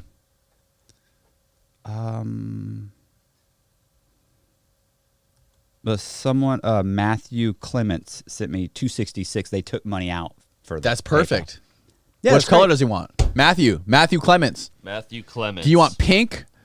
Do you want Orange. dark? The doctor sent me money too. What's that middle one? What color is that? like a- Maroon? That's like a purple. It's like a maroon purple. Lime. No, That's no, like a, that's which a one? Merlot. It's a Merlot. Yeah, that's a Merlot. It's magenta. We got a punk pink, a Merlot, and 2 oranges. I actually like the pink. I like the pink too. Pink pops out the most. Mr. Clemens, what color would you like? Let Yeah. us know in the chat. Gotta let me know. The guy that sent you 69 cents wants to know what your favorite Bond movie is. My favorite Bond movie? Yeah, that's what he said. Oh man, that's tough. That's a tough one. No, I would. Do I really want to? Do I want to say Casino Royale? I don't. I don't want to say that. That's a tough question, bro. He paid 69 cents. You I'd gotta have to answer watch. it. Listen, and it's in. It's a tough one, man. Like Or give I haven't me- seen give the me- new one. New one might be amazing. I heard it was really good. You know. I don't know. What about Spectre? Spectre's pretty good. Spectre was good, but I really liked Casino Royale. Casino Royale was pretty good. Have you seen any Bond movies? Have you never seen a Bond? What are you Yeah, talking? I'm sure I've seen a couple Bond Are you movies. serious? You guys Yeah. don't know any. So you don't know anything. I love James Bond. Yeah, I've always loved James I haven't Bond. watched I've a Bond seen a movie couple. since I was Are you serious? like I was 12 maybe last time. That's I like watched it. a who the hell plays Bond now? I mean, Daniel Craig. Yeah, Daniel Craig. The like I don't yeah, even know yeah. who Yeah. that is. He's like a little like British guy. A little British guy. He's like a kind of little. He's little looking, right? He's He's frail. I think frail. He's James Bond. Daniel Craig. Google him. Tell the crew I said hi. So Daniel Craig. Jen just said to tell the crew I said hi. Who's Jen? Jen is the Scientologist. She said, "Not tonight, but thanks for the You invite. guys We'll bond. catch up tomorrow. Tell the crew I said hello." What's up, Jen? Howdy, Jen. Tell her to tune in. Hit tune the in. Chat. Hit the chat. Are you? I can't. It's picking up all this crap. Hold on. Are you watching? I remember Period. Pierce It's on Brosnan. live. Period. Like the N64. Is she? Does she know Grant Cardone? What are you talking about? Why? He's a Scientologist. I don't. She doesn't know anybody. She lives in Tampa. She doesn't know Grant Cardone. Grant Cardone's a Scientologist. Yeah. We're talking about you. Period. And Scientology. What?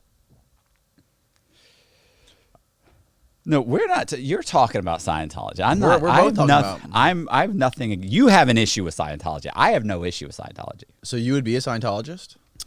I mean, if I believed in organized religion in any way, I mean, I'm not opposed to it. I mean, honestly, the idea of Dianetics isn't like it's all about bettering yourself. Right, I like that and idea. getting rid of all the negative resistance in your life, all the negative influences in your life. I like that. It's I love it too. Right. The general idea of Dianetics. The problem is once you get past that, then you start getting all of these crazy like, how clear are your OT level, and you start giving them all this info during the auditing. The auditing sessions are weird when you hold those like, you have to hold these metal rods, and they interrogate you and they ask you these questions. I don't know anything about that. It's kind of crazy, but you would try it though. I'd try anything pretty much. I I wanna mean, with try the it. exception of I think anything- Scientology should get Matt Cox. I think he would be a great addition to the religion. What are you doing? and the prison of belief. Okay, so somebody just said, I will buy this Hugh, this guy Hugh. Have you seen the documentary? He said, I'll buy. He just said the documentary. Did one of you? Okay, he just said, The Prison did of you Belief. Watch, yeah, the Prison of Belief. It's an HBO special. On Have you not watched it? No, I haven't. Bro, you need to watch that. It's a fucking amazing documentary. I think it's the same guy who did the Enron documentary, The Smartest Guys in the Room. That was a great documentary. Same guy, I think. Pretty sure. Okay. It's honestly, it's one of the best documentaries I've seen in a long time. No, I've seen a lot, but that HBO Scientology one was fucking bonkers. And I had that guy Mike Rinder and another guy John Sweeney on the show recently. They both did lots of work on Scientology. What are you doing? Should we end this thing now? Oh, sorry. Go ahead. What's up? Nothing. I'm wondering what Am you're I doing. offending you? You're just sitting there Fuck, the scrolling most on your phone. I mean, I'm barely listening to you. Somebody sent me $3. That's great. So I barely Hugh. Yeah, somebody. He's trying to talk to you now. Alex Gibbon, whatever. Alex Gibney. That's Yeah. what his name is. Yeah. is the director now. He's talking. He should call in. I mean, Alex- you can call in. And Yeah, talk have this to guy Dan. call in. Tell this guy what's his number. Let's have him call in. Somebody. All right. Maybe he for wants to God's talk. Matt sakes. Cox doesn't want to listen to anybody. He just wants to hear himself talk. I'm listening to everything. What a fucking dick. So Jen said she's not watching. By the way, she's like She's not allowed to watch. She's not allowed. She's not allowed. I promise you. They're talking about her in the chat. She doesn't have YouTube. She is. She's not allowed to have YouTube. She's allowed to No, have she's YouTube. not. Okay, hold on. Let me ask her. Ask her. Are you allowed to use the internet? Hold on. The real internet. Do you want me to ask her? Yes. Dark If I type internet. it, we'll be here all night. Yes. Okay. Danny says you're not watching because you're not allowed to use YouTube or the internet, period. That's not true, comma, right? Question mark. Because then she will find out the truth about Scientology.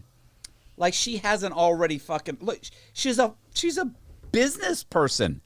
I mean, she's like A worked lot in of corporate. Scientologists are business persons, Right. people. So you Most think that they don't hear Scientologists are anything? fucking You don't think loaded. they hear anything? You're saying you're making an argument, opposing arguments. Well, first of all, my argument is kind of Dumb. like comedy. I'm halfway joking. I'm halfway just like trying to push her buttons. But it is true to an extent that I know some people aren't allowed to do the research. Maybe that's old. Maybe they don't do that anymore. But she listen. She seemed fine. Yeah. She didn't seem crazy. no. No.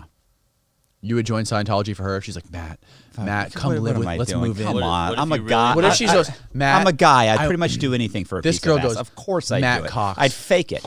Move in. With I'd be me. Jewish. I'd become Jewish if it. Listen, if you were a Muslim, I'm willing to let's start praying 5 times a day. I mean, let's do it. This what girl- does she look like Tomorrow. That's what I need to know. This lady right here. This lady goes, tomorrow, Matt Cox, move in She with said me. not true. Give me your babies. Do you hear me? Wait, I she wanna said live not true. The question was not true. Bullshit. LOL. I'm not believing it until I go through her phone. Until you go through her phone, you're crazy. So all right, okay. If what have your baby? First of all, I'm 51 years old. Okay, She's like, okay, that's listen, ridiculous. hold on. Matt I can't even Cox, hold a she wants baby. to spend the rest of her Girl. life with you. She wants to have 5 kids with you, 10 kids with you, and She sounds more and more you sane all the guys time. live happy ever happy. What does it Happily say? ever after. Happily ever after. And but you have to join Scientology. I mean, yeah, why not? Sure, let's do this. All right. Frick it. I think you would be a great addition to Scientology, honestly. You could be like the new John Travolta because they try to recruit celebrities Why? to try to promote their. I'm not a celebrity. I'm like the anti-celebrity. You kind of I'm are like a celebrity. You're kind of a celebrity. No, I'm like infamous, not a celeb. You know, Didn't you go to a Starbucks and some guy like bum rushed you because he saw that you're Matt Cox? You're a celeb. You made it. some guy, but he knew me because Austin saw you at the airport. he just recognized it. Austin isn't impressed by me. Doesn't matter. He still Austin knows who you are. Tolerates me. I mean, it's different when people recognize you. They You're just famous. I can't do this. Okay, so what else are we doing? We're selling paintings. We're not. We talking sold to one the painting. Doctor. So which painting does that kid want that gave you? I don't know. He hasn't I don't commented. know. I didn't see him talk about it. All right. Does anybody else want a painting? No? Maybe so. Hold on.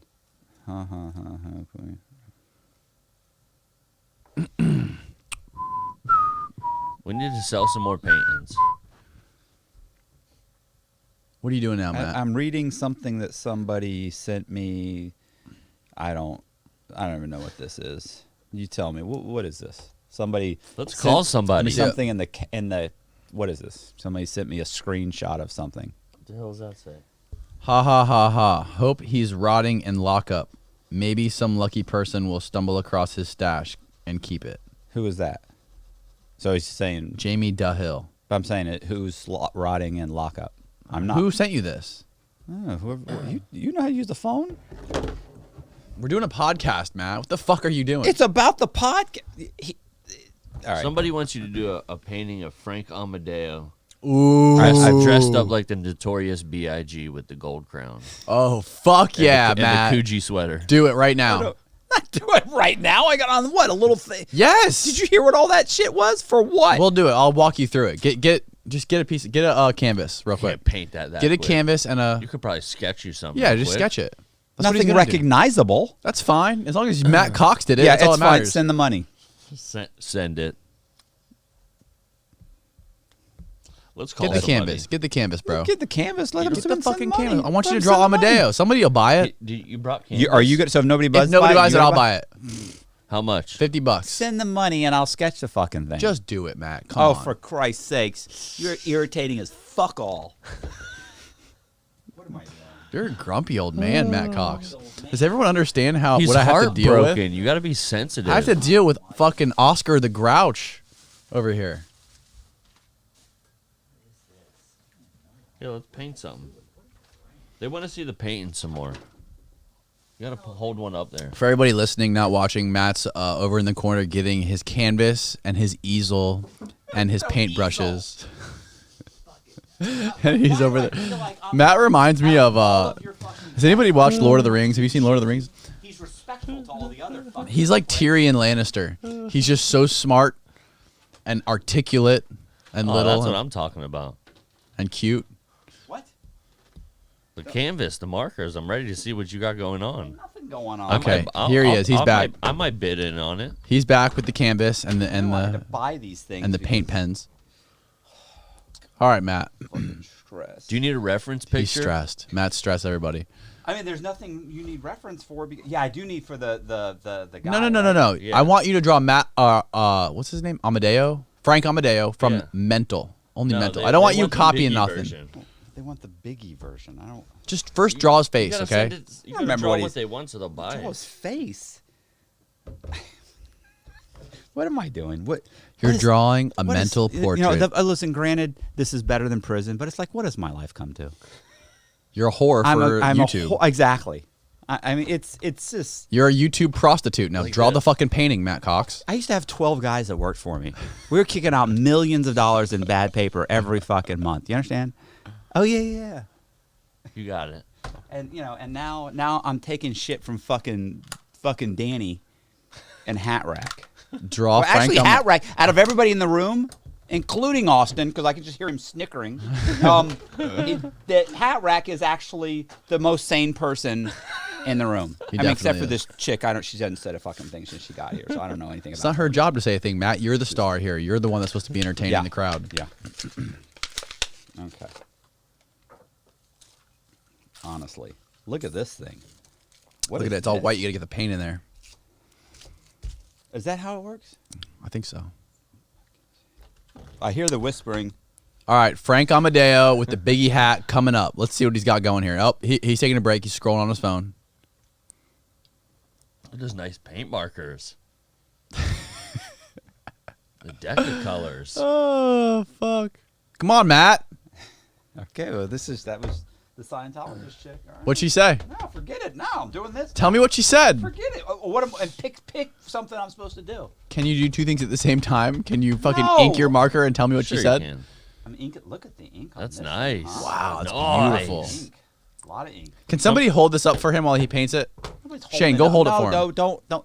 Here, put it Stop. up on here. Stop letting him order people around. Put for it one on thing, there. okay? This fucking guy.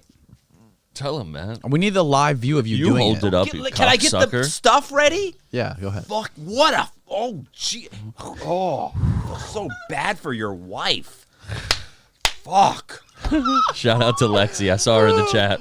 I feel horrible for her. She's got to be going through hell. She's made some bad decisions.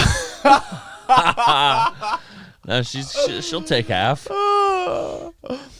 She probably put in the work. I'll tell you that. Yeah, she's earned it.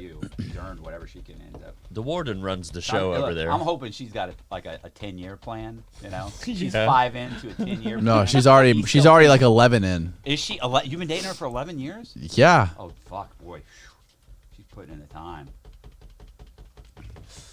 Real, she's recognize in real, Farm. Matt What are Cox. the other ones called? Pasco. Posca pens. Posca pens. Posca pens, yeah. So they don't have Posca pens at. They have them at. They're at Michael's. No, they don't have them at Michael's. Really? I used to always buy Posca pens for Michael's because No. I used to do little art on my surfboards Yeah, with the well, Posca pens. I assure you, I asked. They don't carry them. That's weird. And this is what she Maybe said. they. She said, I don't "Oh, know. these are just as good." They're not. Really? By the way, they're not as good. It's all right. They're- We'll make it they're- work. They're pretty good. We'll make it work. These are good. These actually work pretty good. Aren't you guys gonna keep talking? Yeah, I'm You're walking. I'm losing- gonna you're walk losing everybody people. through it. How many people are even watching this thing? It doesn't matter. 350. Are you serious? There's that many Yeah. lonely souls watching Danny. And They're watching listen, Matthew Cox. 90% of them right now are They're in the chat watching going, Matthew Shut Picasso. up, Danny. You fucking asshole. I love it when they really fucking go in So hard on Danny. answer me. I want to talk to you about art while you're doing this, Matt. So when you went to college for your fine arts degree, you went to USF, right? Yes. You know all this. So I know, but I want to talk. I'm interested in it. So when you go for a fine arts degree, what kind of art? Like, what do you? When you say I'm Matt Cox, hi, I want to get my degree in fine arts. Is there different categories of fine arts? Because your style is obviously very unique. Like me personally, I'm a fan of like the abstract looking art that you can't really tell what the fuck's going on. Like Pollock, what's his name? Jackson Pollock. Jackson Pollock. I love Jackson Pollock's work with the like paint splattered everywhere. You don't know what's going on, but it just you look at it and it just fucking grabs you by the throat because you just want to stare at it and it's you can see whatever you want in it. But your style is more like comic book style or like Lost surfboard style. Like back in the day, Lost They would call that surfboards. pop art, which would be Pop kind art, of more reminiscent of Andy Warhol or From Pittsburgh. Roy Lichtenstein. Lichtenstein? I don't know how you say it exactly. Yeah. So there are those guys that are like Talking to your mic. Try to talk into your mic at least. Yeah. Okay. So yeah, that would be more. So- there's a guy. Actually, there's a guy, Jason Skelton, in Tampa. He's like huge. So what inspired you to want to become a fine artist? You're saying the fine artist thing, okay? Get your mic It's closer. an art. I mean, what inspired me is that Yeah, you like know, what made you want? Was there somebody who you saw like- Recently? no, when you first started in college and you wanted to be because I first started. It didn't. It started when I was in when I was a kid. So who was your first inspiration? Who's like, I want to be like that? Was there anybody Frank that you wanted to Frazetta. be like? Yeah, Frank Frazetta. Frank Frazetta? Yeah, and Boris. I forget his Boris, whatever his last name was. Boris. No, Boris is his last name, I think. Anyway. Yeah. Frank Frazetta. Yeah. Can you look him up real quick so we can see some pictures of him? How the hell do you spell that? If you put even come close, it'll come up. Yeah. What? There's not many people like that. Frank Frazetta. He did a lot. Ver? Yeah. Versetta. No, not V with an F. F. Frank Frazetta. Frazetta. I can't. spell it. Fressetta. Just type that. I think that's close. Frazetta Yeah. There you go. with an A. Ah. Frazetta. American fantasy science. Click on fiction images. artist. Of course. I was like Fuck reading it. 14, 15 years old. I loved his stuff. I used to read comic books, and Oh, he yeah. illustrated a ton of comic books. That's like old. If you ever look at Slow like down. Man of War covers or Yeah. the Rumpelmintz guy. Ooh, you know, that looks like a fucking magic this. card. He's awesome. I wonder if he did this. What? Look at this, I'll tell you. I've and then seen look at everything he's the ever Rumple. done. Watch the Rumpelmintz logo. Have you ever had Rumpelmitz, Matt Cox? No, I don't know what that It's is. a shitty liquor. It's an awesome liquor. It is pretty awesome. All right, but what their am I, logo's what am I like- doing? What am I drawing? We're doing Frank Amadeo with All the right, Biggie 10 crown. bucks. I got $10 from Horton. Cool. It's the same. Trying Yeah, to get what? the Batman arresting Gary Sullivan. I actually have this guy who wants me Probably to does 'em. paint Batman arresting Gary Sullivan. Wow, we just fucking so Rumpelmitz basically copied a Frank Frazetta painting Watch these. for their logo, for one of their pictures. You remember that band Man of War? Yeah. You remember it that vividly, like what the fucking yeah. posters look like? Look at these. Look at their album covers. Hold on. Look at this. All right, Matt, come on, let's go. What am I doing? We're doing Frank Amadeo with And the what's he wearing? Hell Wait, yeah. show me the picture. Wait, what's just do Frank Amadeo's face with the With the Biggie crown, crown, with the the Biggie crown. crown and the chain. That's it. Okay, hold on. Can I get a reference picture for Yeah, Frank? yeah. I have them. For Frank? You I've got got Frank? it. I already have it. Got one for Frank, so let's go with the reference photo for So Frank. Frank Frazetta, and who else? Boris. Yeah, Van, whatever. And just put in Boris Art. Boris Art. Something's gonna come up. I forget his last name. What do you want me to look up? Never mind. Don't worry about it. Boris. Okay, what am I doing? Oh, wait. Let me think. So what's the difference between someone like you and someone like Jackson Pollock? He's dead. I'm only close. I mean your fucking paint style. I mean, he's completely abstract. It's. Well, what was he like? Do you know anything about him? Did you have to study him at all? Put your like. Frank. What the fuck? What am I supposed to do, bro? I mean, I can't. What am I? There you go. The mic over and then try to. Get I don't creative. Like this one's got a little bit of a bump here. You can work around it. Okay, I'm just saying it's not like a perfect canvas, and that bothers me, but that's fine. All right, so we're gonna go with. Fucking, you guys want to have the biggie? Let's. Oh, you know what? I should swap his face. Okay, never mind.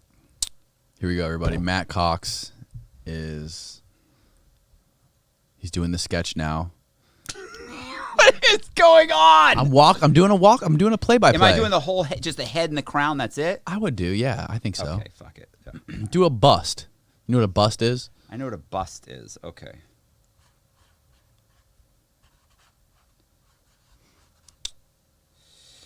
Ooh, I'm gonna get the audio. Yeah, that's beautiful. Look at that. Walk us through it while you're doing it, Matt. So I'm sketching Amadeo. This is the worst. I can't. That's awesome. You guys are killing me. This is awesome. We need to take some calls while he's painting. Nobody wants to call. Somebody give us your number. Got a We'll lot call of- you got a while lot of we'll call numbers. you while Matt does this painting. We'll call the first motherfucker that puts their number in the chat. I got numbers.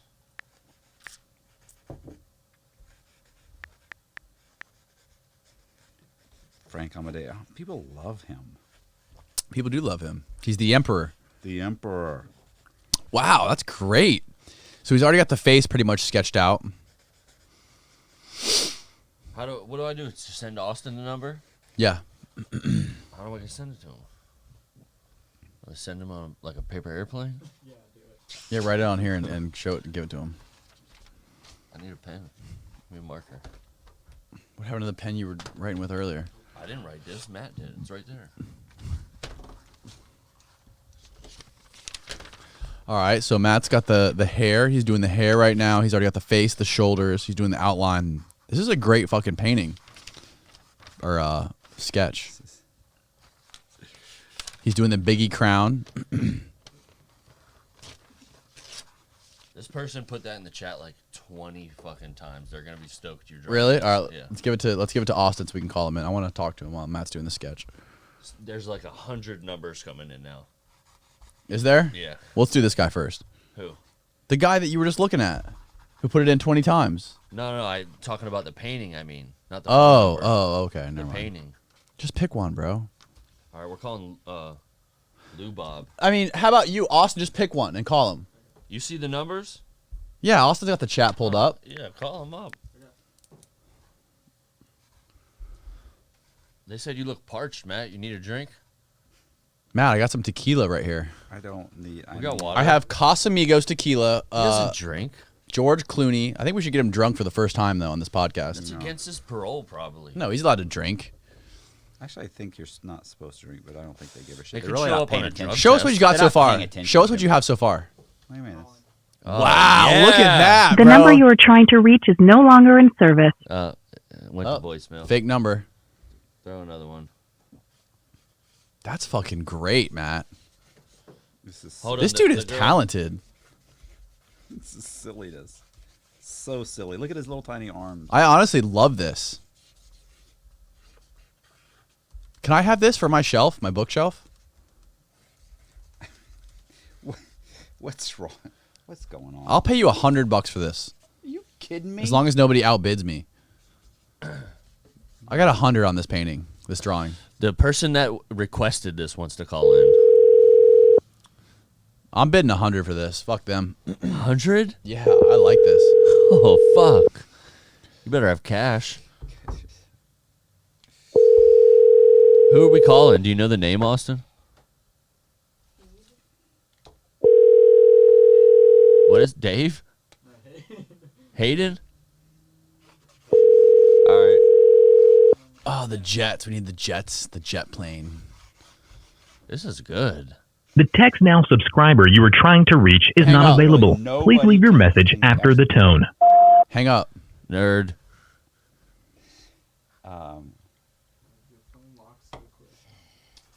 Horton just sent another $10 for something. You want something? This about is it? fucking dope, Must have Matt. said something about This it. is a great piece of art right here. He's He's got like the rays coming out of Frank's head, the orange rays. Oh, okay. This is sick. Tell me the number. Now, can you make his crown? Do you have a gold marker over there? Can't do all Oh, there you go.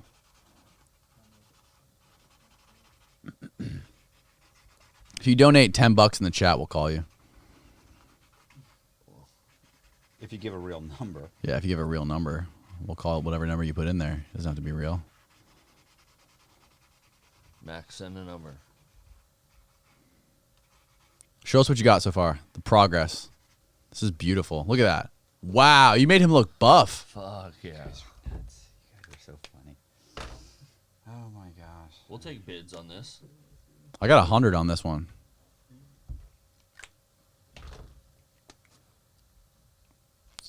Actually, What are you thinking, Matt? what am I thinking? Yeah, turn the mic towards you. I'm thinking I should have stayed in school and I shouldn't have committed fraud and I What do you mean? You got a fucking master's degree. have a master's degree. You got a bachelor's? You got a BFA? I have a fine arts degree. Hey, how we doing? Hey, how's it going, man? Awesome. Thanks for calling in. We called Yeah, him. beautiful. Yeah, I've really honored and enjoyed a lot of Matt's stuff Do over you the past really? few months. Matt, Absolutely. put your headphones on, hear Matt, this so you can guy. hear this guy, okay? Dude, Matt's me, doing a- I feel like everybody's yelling at me. All Matt's the doing a time. portrait Since I right got now. walked Good in. about you. People are being All yelling right, at me. What's going on? let me know. Matt's on the Matt can hear you now. What's up? Do you got any relationship All right, advice cool. for him? What's up? No, relationship. No, I've really enjoyed Matt's stuff over the past few months. And here's one of the things, especially when it came down to the situation with Jess and stuff, which is my ex's last name. But, seeing these kind of things happen and everything and knowing everything that he has gone through and done in the past, him coming to a point where realizing that standing in honor is important to me that's really where everybody needs to achieve to be. That's some good advice. What's man. your That was name? deep. What's your name, man? Brian Parker. Brian Parker. Where are you from? Where you live? Well, right now I live just south of Tampa, down by Fort Myers. Originally from Michigan, Okay. but looking at being deep in all this stuff. When I first came to Florida, I moved to Everglades City. That was like that's where they were bringing in all the drugs and stuff, and people were kind of looking at me sideways. You know what I'm saying? Until I figured out what was going on there. Yeah. And it's an amazing life down here There's in a lot of. Florida, living on the water. How old are you? I am 51 now, You're so I 50 can kind of Alright. I can sympathize with Matt a little bit. There you go. Although I'm 5'7", so I mean, I guess I'm a giant. You're a giant. You're a giant. Yeah, he is. God, he'd be But 5'8" no, with a good pair of shoes. Yeah. No, well, I don't even need a good pair of shoes, but no, in my eyes, with what he's gone through and where he's come to mentally, somebody from the Church of Scientology, good God, they're supposed to be ascending to a higher spiritual level.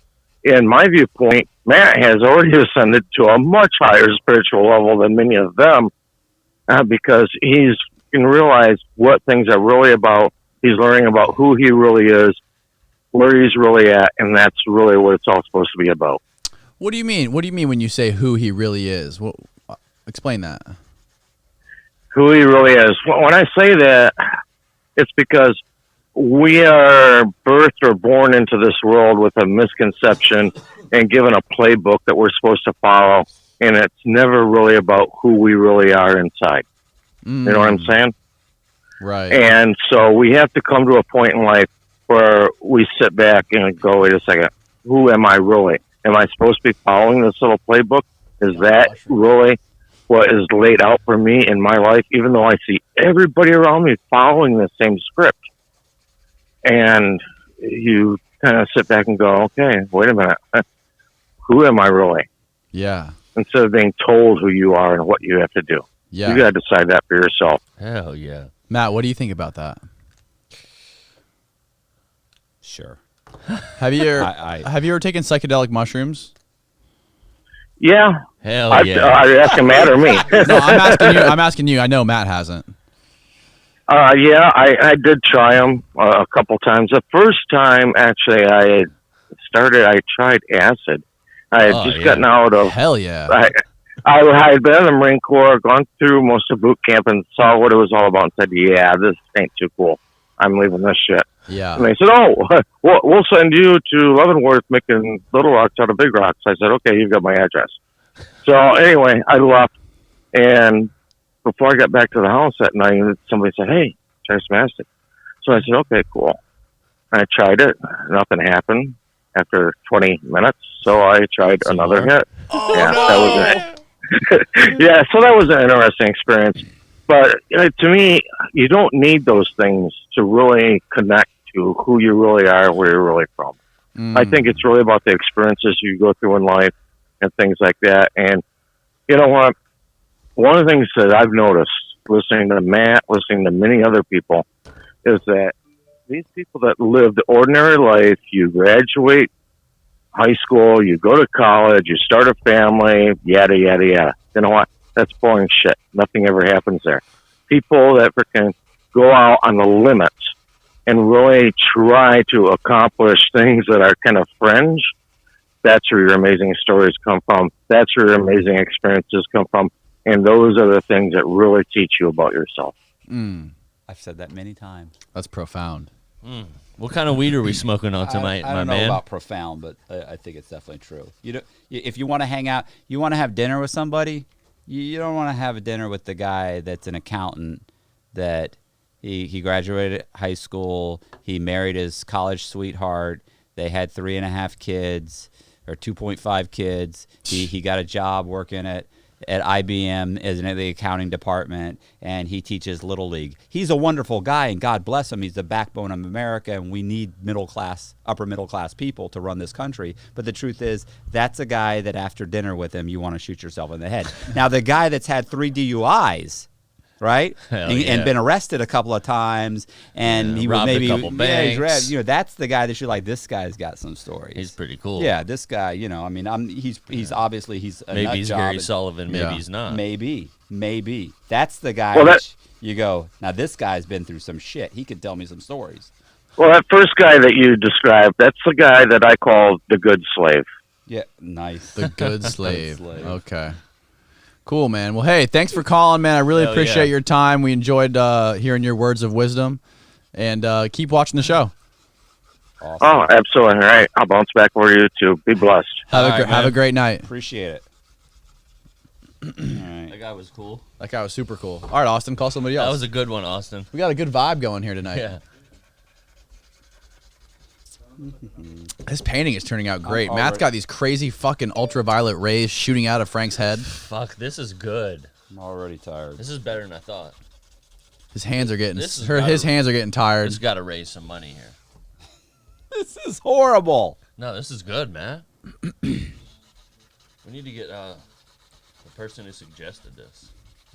That guy. No, they won't send a number. They want to email the number. Yeah, email it to me. they Email don't? to Daniel at concrete.com. There you go. They probably don't want it in the chat, right? That's fine. Here, somebody just threw $10 and put their phone number in. Call them, Austin. Yeah, Mar- yeah. Call the Marcy. guy who just donated $10. Marson. Somebody donated $10. Said, "Let's get on that Jason painting." Oh, I know that's Ooh. Oh, I Call know this who guy. I know who that is. He didn't give the number. He didn't give the Listen, number. I designed his Jason painting. Really? Yeah, I already He designed it. ordered it from you. Hello. Hey, what's going on, bro? Hey, what's up, guys? How you guys doing? Good, man. How are you? What's your name? Where are you from? Man, my name is Alex, man. I'm originally from Romania. Watching you guys. Wow. Never heard Alex. Alex wants this for his girlfriend. She Was he- loves Yeah. She loves Jason. Oh, really? I'm gonna show you my look. I can't even. I'm even listen. Even showing you the Jason thing, you're gonna give me a hard time about it. But it's my take on Jason, like a new modern looking kind of. When I'm done with it, I'm gonna do it in magenta, like that blood red kind of dark magenta with hot pinks. That's It's gonna be- Merlot. It's not Merlot. It's the tube says magenta. So it's a super. I got a super cool take on the Jason. It's gonna be cool. You're just not gonna think it's cool. What's your name again, man? My name is Alex, bro. Hey, do you have any words of wisdom for us? No, I just want to ask Matt a question, man, about the real estate, if he doesn't mind answering. The question is like, what does he think the next bubble is going to burst? Is the market going to fall, or is it going to keep on going up with the mortgages right now? Because everything is selling like crazy. Everybody is buying like crazy. The rates are down. How long does he think this is going to last, or what does he predict for the future? Is it going to be crashing like in 2008, or is it going to be going down slowly, or what's his take on it? Oh, I think it's going to crash. I think it's going to be 2008 all over again. I figure they could probably keep it propped up for another 12 months to 18 months maybe. But I mean, how long can you just keep pumping money into a system until it eventually, crashes? So do you think it's going to be like 2008, or is it going to be worse, especially with this $2 trillion bill that they passed with the inflation coming up? Do you think it's going to be worse than 2008? Or is it going to be something like 2008? I honestly, it's just a gut feeling. Like, I don't have the numbers. I wouldn't even know how to begin to calculate those numbers. But I'd say within the realm of the 2008 financial crisis, I'd say it's about probably in that same realm. I mean, the bottom line is the government will bail it out, and then it'll take. The problem is this time it's not like they have anybody to blame. You know what I'm saying? Like, this time, it's like, who do you blame for this? You can't blame Wall Street. So they're basically going to blame this pandemic, right? Basically, because of the pandemic, everything is going to be, everybody's going to get paid bills out. Yeah, but the difference is that you have to think about the TARP package. When the TARP package was passed, they went and they said, we're going to give the banks the money, we're going to take stock in exchange. Well, keep in mind, about 90 to 95% of the TARP funds have been paid back. Who's going to pay back the money if the entire economy crashes? They can't go to the banks. It's not the bank's fault. So it's just going to have to be inflation. And inflation technically is you're just redistributing that loss among people. So that means that basically a loaf of bread doesn't cost $5, it's costing $15 and $20. So people are hungry, people aren't buying real estate, there's a crash, people are being laid off, they don't work, government has to come in. So I mean, it could be the 2008, it could be worse. I don't know. I'm not that guy. I'm not an actuary. I can't crunch the numbers. I'm not that smart. But I think ultimately it does happen. I think to me, I even did a video on my channel about this. Like, to me, what I would do, because guys ask me all the time, what would you do with real estate? If you wanted to invest in real estate, what would you do? What would you do? Okay, well, what I do is, because you don't know if it's going to happen in the next 6 months or if it's going to happen in the next year, what I would do is I'd buy as many single families as I could, and I'd turn them into rooming houses.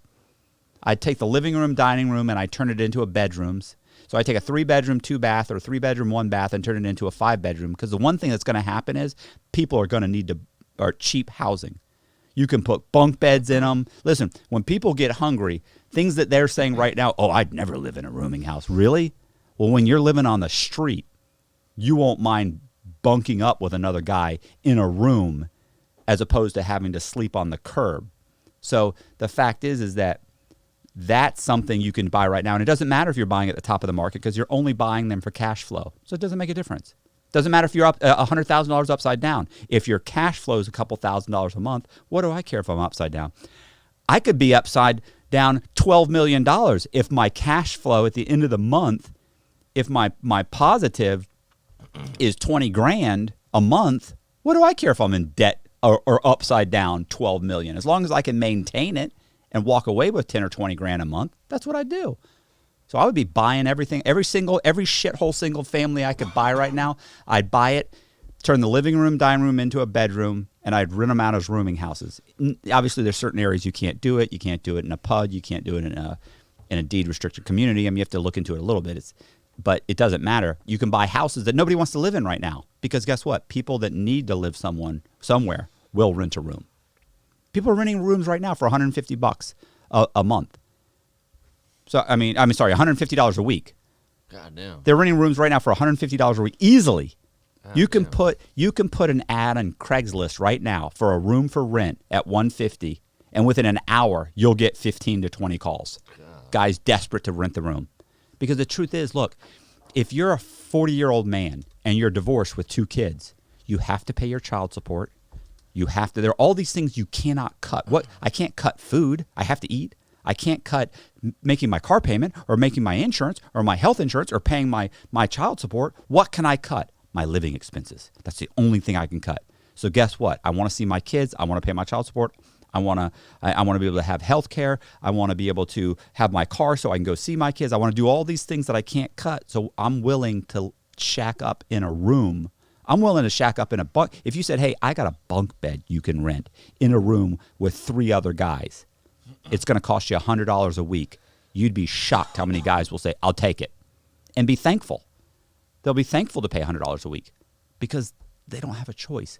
What's that going to be like in a year and a half from now? People will be desperate to get into those rooms.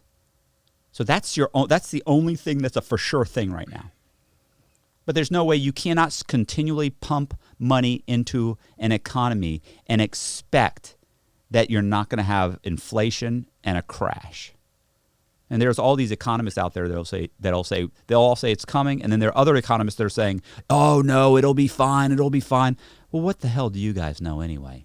Everybody said everything was, peaches and cream in 2007. In 2008, it was like, oh my God, this is horrible. Why didn't we see this coming? People never want to see what's right in front of them. They don't want to see what's bad. They always look on the bright side of it. And hey, Matt, one more question. What do you think? What about deflation? Do you think we're experiencing right now a deflation, and the reason they're pumping money into it is to prevent the deflation? There's too much stuff out there, so they need the purchasing power. Deflation or inflation? No, deflation. I don't know anything about. I don't see any deflation that's happening right this minute. What do you mean? What are you basing that on? I don't know. What is deflation? No, it's when things are being undervalued. Basically, deflation is when you don't have the purchasing power. You have too much stuff stored in warehouses, and people don't have money to buy it. So that way, people go out of business because they don't sell their product. So that's basically the deflation, right? Okay. You have the product, but nobody has the money to buy it. So then everybody's going out of business, no matter how cheap they try to sell it. Nobody's going to have the power to buy it because there's no money into the economy. You feel like that's what's happening right now? I don't know. That's what I'm asking you. Do you think maybe that's the scenario of like the reason they're pumping so much money into it or whatever? Or I don't know. I have no idea. I mean, I think they're pumping money into the economy just because they're trying to keep everybody going right now, and everybody's bills being paid and people, eating. I mean, I think that's what they're. My question is, where does all these trillions come from? I mean, obviously, it's just the money is not. Obviously, I heard. You know what I heard the other day? I heard more money has been printed in the last 4 years than in the entire history of the United States. I don't know. But isn't that the causes the houses are going up because the money are devaluating, so you got to pay more money for the same thing? You think the house is going up in value, but what's happening is the value of the dollar is going down, so you got to put up with more dollars to buy the same thing. You think, oh my God, my house is $500,000. I bought it with $300,000, but the inflation is so bad that you actually have to put up more money to buy the same thing. Isn't that the same concept over here? Well, I think that there's a lack of inventory on the market right now as far as houses are concerned, because the banks are obviously they're still lending money, and people are putting money into houses right now because they don't know what the future holds. But here's the nice thing about buying a house. If you buy a house for $200,000, even if you're paying at top market, okay, even if you're paying $40,000 more than the house was worth a year ago, the fact is you're buying a house with a fixed mortgage payment. So your payment's $1,500 a month. So if there's inflation, and let's say even if it doesn't matter if there's a crash, and it doesn't matter if the prices keep going up, you've got a fixed rate. So you have a fixed payment from here on out. So people dump money into homes right now because they just don't know what the dollar is going to be worth in the future. But at least they'll have a home over their head with a fixed payment. So if the prices go up, they're good. If they go down, they're still good. Because if you were to take $100,000, $100,000 might not be worth $100,000 in 2 years from now or a year from now. but your house payment will remain the same. I don't know if that makes sense. I probably didn't explain that very well, but they're getting into a house, and they're borrowing the money from the bank at almost nothing, 2-3% interest rates. I mean, they're borrowing. But but let me ask you this. One second. Let me interrupt you 1 second. Sure. You see, that's the trick. That's how I think the trick is. You see, the value of the house is going up, the interest is going down. Oh, everybody think, "Oh my God, I'm making a good deal. The interest is low, but the house is high." But isn't the same formula if I'm buying a house at $300,000 with 5% interest, or I'm buying a house at $500,000 house with a 2% interest? Isn't the same thing? But people think, "Oh my God, I'm saving a lot of money, but I'm paying over the value of the house. But I got a small interest rate." Isn't it the same? I mean, it's similar. I think that your payment is fixed, and so if prices keep going up, at least you're locked in at the same payment, and your money is invested in real estate, so your money should be secure. I mean, I'm not sure exactly. I don't know if I'm answering the question right. I'm not sure if I am even capable of answering the question. After all, Matt's just a con man.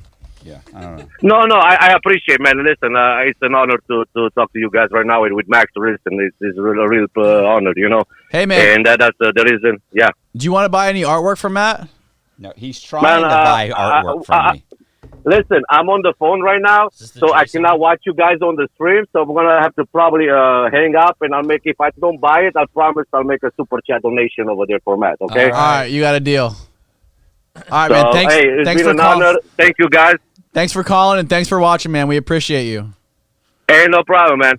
Matt, care. thank you so much, dude. You're the best. All Thank right, you. I'm on the Jason. All right. I'm on it. All right. Have a good one. See ya. See it. You didn't like the Jason thing? I thought it reminded me of Nicki Minaj, like sitting there with their ass hanging out, but it was Jason, so it gave me a weird vibe. Bro, listen. Wasn't it's it gonna, weird? No, I it's just never thought of that. no, bro. It's gonna be super cool. It's gonna be real dark. Like the whole thing's. But gonna why be was dark. why does everybody you draw like squatting? I'm just trying to get I'm trying to utilize the space as best as possible. Trying to get as much of the character in there. Okay. Plus, what I want to put in there is I want to put something about Jason being, all about Austin, call up the next guy. all about slaying. Let me this see what you Max? got. Who wants to buy this picture of I Amadeo? think Max is a girl. Hey, everybody's saying call Boziak. We should call him. Yeah, we should call him. Boziak. We should call him after this. Hello. Hey, what's up, man? Thanks for giving us your number. Oh, cool. Is this concrete? This is Concrete. Yeah. What's your name? Where are you from? Hey, what's up, guys? I guess my stream is a bit delayed because I'm not hearing myself. Oh yeah, Yeah, there's it's a there's little about a delay. 30-second delay. Okay. Turn That's cool. turn your volume down on your YouTube. Yeah. Give me a sec. Yeah, I dig that, man. Yeah, what's bro. up, man? That's weird. I'm gonna Thanks put, for giving us I'm a gonna number. put Jason V all about. All right, there you go. slaying All right, bitches we and got you. hoes. So what's How up? are you guys today? Good, man. Where are you located right now? I'm gonna put. I'm actually all in about Canada, in slaying Montreal. bitches and In hoes. Montreal. Real Wow. Yeah, man. I'm just, All. living the life up here, quarantined like everybody else, trying to avoid Nobody locks their all the doors. They're madness all that's drinking going on. syrup. Do you are you Great. interested in any of Matt's artwork? We're trying to peddle some of Matt's art. Pay his bills. We got to. Yeah, I mean, I sent him an email a little earlier. I'd be willing to get like a custom piece done. I was wondering how much that would cost. Matt'll do it for you right now for $50. No, he's Right now, custom piece. He's saying like Look, a scribble. Matt just drew a portrait of Frank Amadeo on a piece of. I think these are more genuine because he you does them serious? live. They're live on the podcast. Yeah. No, stop. And don't he agree he with them. signs Don't them agree li- with I don't them. know. I I personally, like it, Matt. I think that's cool. I fuck with that painting. Oh Matt's my like old God. school. You know what, That's Matt? good. If you do something that's similar to that Marilyn Monroe poster that you did, but in a quick time, I'll give you $50 for it for sure. right now. Oh my! Of what? What do you want? Instead of Maryland? Maryland. He's saying Or you Maryland. want Maryland? Send the 50. Not I got a bunch of Marylands. Matt'll do it I've right done a now, bunch of them. live on the podcast, and we'll sign it for you. All you gotta do is just PayPal him 50. not Maryland. You know what? Make it a self-portrait, Matt. Self-portrait. Fuck yeah. With These the guys perfect with the- hairline. Yeah. Hey, they're saying Yeah. paint you in like a Self-portrait most and like wanted black picture. and white. I'm down for that. Black and a white most wanted self-portrait frame. like Marilyn for 50. Ridiculous. All right, he's doing it, bro. He's literally walking man, over you're in luck, to his bro. stack of canvases right now, and he's gonna do it. This is good. This is great. Nice. I had $2.5 million in a bank account one time. Hey, do it where you're I had 600,000 in cash one time. In cash. now you're sitting in this dump with us. So Matt's starting Now the I'm in painting right now, basement brother. in Danny's mother's basement, and I'm fucking hoping to get somebody to send me $50. This is so sad. So do you have any words of wisdom for Matt? Do you have any advice for his love life? For his love life? Yeah, we Yeah, need help. Yeah, Matt's having some issues right now in his life. He just had a big breakup, and he's trying to find a new girlfriend, and he's having some issues because he's getting kicked off all the dating apps because he's a con man. I'm a felon. He's a felon. Well, you know what? I sympathize with Matt, man. I'm not a huge fan of the dating apps. No. I How old are don't you? Find it, I don't. I'm 30. Okay. 30. Yeah, I've never Yeah, I'm used not one a of the huge dating fan apps of the either. dating apps. I find in most cases they just end up in really shallow connections, unless you get lucky, Well, as opposed right? to, as But, opposed to meeting someone at a bar. If you want like a deep, long-lasting relationship, I feel like the dating on the apps mic. is not really the place to be at. Matt, listen to this. What? I've been with my wife for 11 years. We met at a bar. At the At bar. a bar? with him. Yeah. Jesus, she was just in the wrong Yeah, that's place well, at the that's wrong amazing. time. But you didn't meet with an app, did you? No, we just met at the bar. She walked up No, to but me. two-thirds of marriages are from dating apps. Really? Yeah. Maybe in like 2020, like the last 5 years. Yeah, recently. Yeah. Yeah. Makes No, sense. from 19. Those are Yeah, I mean, I 1969 watched numbers. I watched some of your recent videos, Matt. I think you had just released one. Is it today? I think I watched the right one before today. he got here. Today. Yeah, people were hounding me. Yeah, I watched that one, and Matt's depressed, man. I don't He's know, man. I depressed. think just keep pushing. You know what I mean? Like I watched a lot of your videos, and I like the fact that you're thinking of your time out of jail early as time that you could just use to do what you want, right? And just try to pursue Right. your career in Absolutely. painting. And I think, you know, I'm only 30, but I think that life is short, and you got to do what you want to do. So I admire that. Like instead of just going to a 9 to 5 and just going right back into the system, you're trying to do your own thing and build your own business and do what you actually love. I mean, that's amazing. It only took me. I thought about that for about 5 years in prison, and that's what I came up with. Matt really took the bull by the that's- horns. I that's- mean, when we did that first podcast with him, he took that opportunity and ran with it. He's Sure done did. he's doing commercials now. He's been flown across to different Netflix. countries.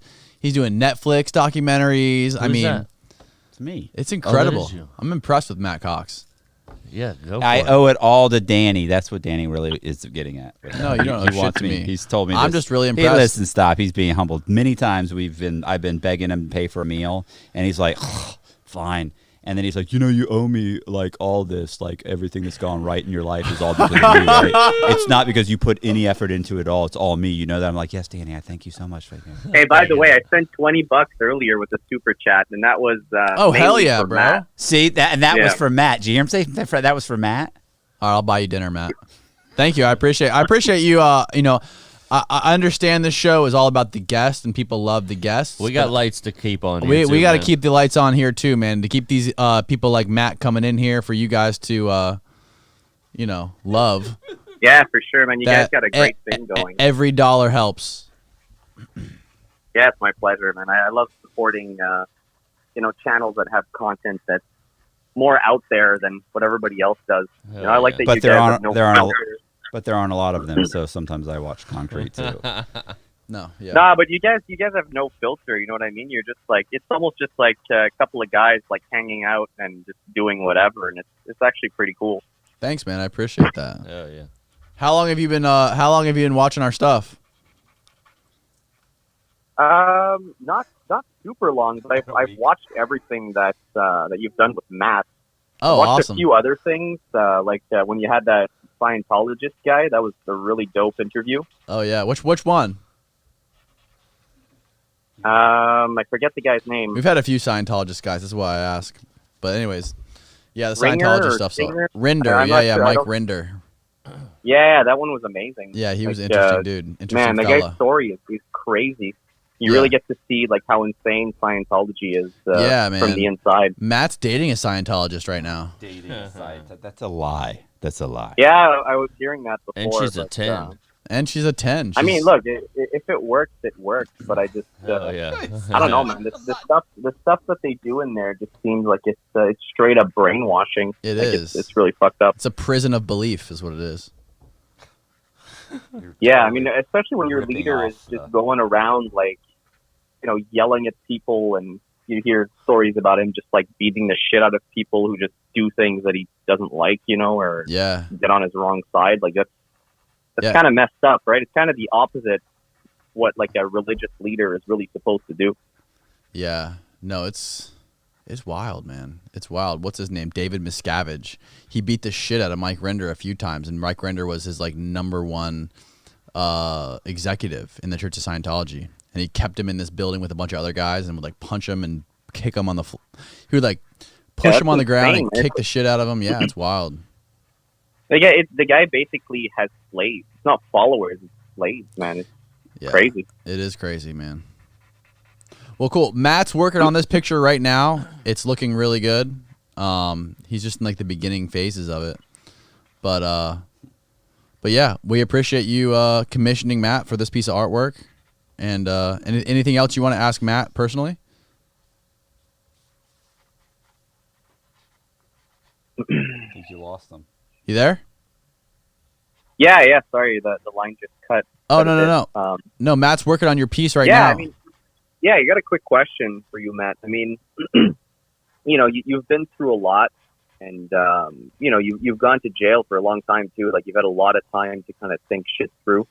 I'm just wondering, like, what advice would you have for someone my age who's much younger? Just looking back at your life, like, what would you have done? Obviously, apart from the mortgage fraud and going to jail for 12 years, like, what would you do differently to kind of have a better life, like either mentally or just in terms of your job or your lifestyle? Stop! Don't look at me like I'm going to say something profound because I'm not. I'm waiting for it. Come on, man. Because I mean, honestly, and this is like horrible because like all of my advice when people ask me this, and people ask me this all the time, believe it or not, for some reason they think I'm inspiring, which is something I've never gone for. Let me just give you a little bit of words of wisdom. Matt's a false prophet, first of all. Yeah. So basically, all my only advice is the same advice any father gives anybody. I mean, it's like the same shit your dad says. It's like, I mean, you work hard, be patient, don't try and keep up with the Jones. I mean, it doesn't. The thing is how many times Can't keep up with Jones. You know how many times I find myself doing this. Danny's gonna mock me, but it only because he knows deep down it's true. But I mean, I actually Danny actually has a pretty good. Like Danny could drive. He could drive a super nice flashy car. He doesn't. You know what I'm saying? Like I noticed that Danny puts his money where it's smart and not where it's flashy to let everybody know, hey, look, I'm a big shot. And I find myself doing the same thing constantly where it's like, I want to get a new nice car that I pull up in a really nice car. And I think, what are you doing, bro? You're going to put money into a car that's going to depreciate? Like I'm trying to reinvest into things that will make me money. I'm trying to not do things because it will impress other people. And that's the problem, is that I think most people are trying to impress people that basically don't like them anyway. And they're not patient. They want things right away. They don't want to work for it. They don't want to save. And just in my opinion, that's like a huge downfall, is like, I have to get the bigger house. I have to have the better car. I have to have, why? What does it matter? I mean, why not get something that you can afford, save your money, be smart, be humble, be appreciative. Life is so fucking good out here, and people have no clue how good they have it. You could be a Jew in 1938 Germany. You could be an African American in the 18th century in New Orleans. You know, you could be. I mean, there are so many horrible situations you could have been born into, and the truth is, life is amazing here, and people just don't appreciate it. And I mean that to me, but to me, that's not words of wisdom. That's just the same thing that your dad would tell you. So I don't think that that's profound. I think that that's just something that I didn't believe. It's like, you know what it reminds me of? It's like money can't buy happiness, you know, but everybody wants to find out for themselves. So, you know, it's like, but I've had money and I was never happy. I was never really happy. And I didn't even realize how miserable I was outside, free, with tons of money, until I had nothing and I was laying in a bed in prison, where I realized how unhappy I was. I was super happy in prison writing. Happier in prison writing than I am right now. Because I'm now having to struggle to make bills, to do this, and I don't have the time to write like I want to write. So it doesn't make sense, but the truth is if you gave me $1 million, the only thing that $1 million would do was it'd give me time to start writing, which is something I like to do. That's all the $1 million would do. It wouldn't change me. It wouldn't make me happy. It'd just give me a little bit more freedom. That's all it would do. That was moving. I'm touched. Hell yeah. So I told you you'd mock me. Some people they just can't help themselves. Yeah, no, that's amazing advice. So basically, just do what you want to do and don't really care what other people think. Essentially. Yeah, I mean, think about it like this too. I mean, you've don't get sucked up into all the fake bullshit on YouTube and all the ads. You want to make more money on Amazon? I make $100,000 a day on Amazon. Follow me at grantcardone.com and join my pyramid scheme. I mean, all that shit's so fucking whack, bro. Yeah. Yeah, man. There's way too much of that shit. It's crazy. Like, everybody wants to get rich quick and not do anything. Everybody wants to be a guru. Everyone thinks they have the answers and they want to sell you a course. Yeah. Just do what you want. No, I mean, do what makes you happy. Do what makes you happy. I mean, do what makes you happy, and don't focus so much on making money, because ultimately making money is not going to make you happy. Do what you want. Do what makes you happy, and the money will come. I mean, in the end, if you're good at something, if you're the best at something, you're going to make money at it. But don't take a job because it pays a bunch of money. Don't do something just for the money. I would find something that you love to do and do that, and stop worrying about keeping up. Most people take jobs because they want money to buy shit to impress people that fucking hate them. They don't even like you anyway. Everybody that I made, I stole all this money and bought a bunch of stuff to impress a bunch of people. And when I went to jail, nobody was there. You know who was there? My mother. It is nice though, living in a nice house. Like when you have like a nice house with a pool and like big space and a big yard. I mean, it's better than it's better a cat. It's better than living in a 500 square foot apartment. I will tell you that. But don't put the cart what's it called? The cart in front of the horse. Yeah. Yeah. Don't put the cart before the horse. Don't do that. Take your time. You got time. Oh, how old are you? I'm 30. Oh, bro, you can make 3 or 4 bad decisions and still come out on top. Yeah, well, you could make 5 years, you'll still be all right. It's funny because your advice really kind of hits me pretty hard, because right now I have a job that I do like, but it's a regular job. It's like a 9 to 5, and I mean it does pay really well, but I'm at a point where like I get really bad tendonitis, right? And like really bad when I work. And I'm at the point where I'm trying to decide whether I should quit my job and just focus on my health and just do something else that I like. What's the job, if you don't mind me asking? I'm a financial planner. Tendonitis? Yeah, he's typing all day. Well, with your hands? I've had really bad tendonitis over the years, and it's kind of gone up, in my neck and in my back. And anyways, it affects my quality of life a lot just to be at a computer all day working. So I'm at a point now where I'm trying to decide, do I keep this job for the money, or do I just do something else and, try to do something where I can actually feel good physically. So, yeah, the advice kind of hits me pretty hard. Thanks for that, Matt. I think it applies. Absolutely. Yeah. Yeah, you can't. How's that painting coming? It's coming good. Give him a sneak peek of what it looks like. Hell yeah. It's horrible. It's horrible. I'm Quit working your on job. Put all your money in GameStop. It looks like the 12-year-old version of Matt Cox. Well, it's like I can't see it yet on stream, right? It takes about 30 seconds. He's only got the outline done. Wait till he gets the shading done. It'll look way better. You want it black and white, right? Yeah, black and white. Okay. Hell yeah. Cool, man.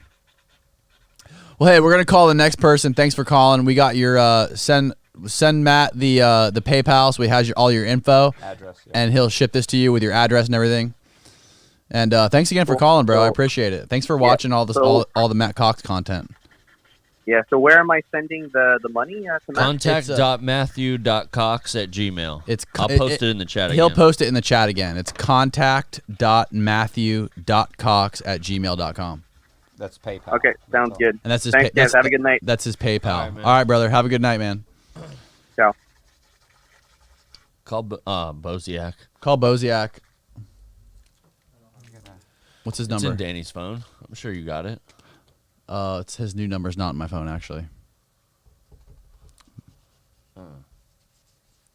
Matt, What? let me see your phone. Real quick. Why? I gotta find. I'm looking for it. I'm getting it for you. I got it, Boziak. There you go. Don't say it. Let me just read it. Don't show the camera. Matt's sausage fingers can't help but press every fucking. Not sure which one is it? I'm not sure. It's the 6.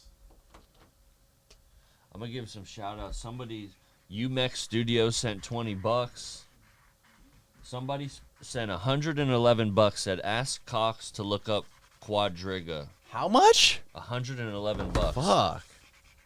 Quadriga. What's Quadriga? I don't know. We'll look up Quadriga for $111. It's a chariot drawn by 4 horses abreast. That's a lot of money. Does he want Matt to draw that for him? I don't know. Fucking, you better draw that for him for that much money. I'm a mate. The guy who. Oh, Yo, what's up, bro? what the fuck is going on? What up? Not much. We wanted they wanted us to call you live on the podcast because Matt's here.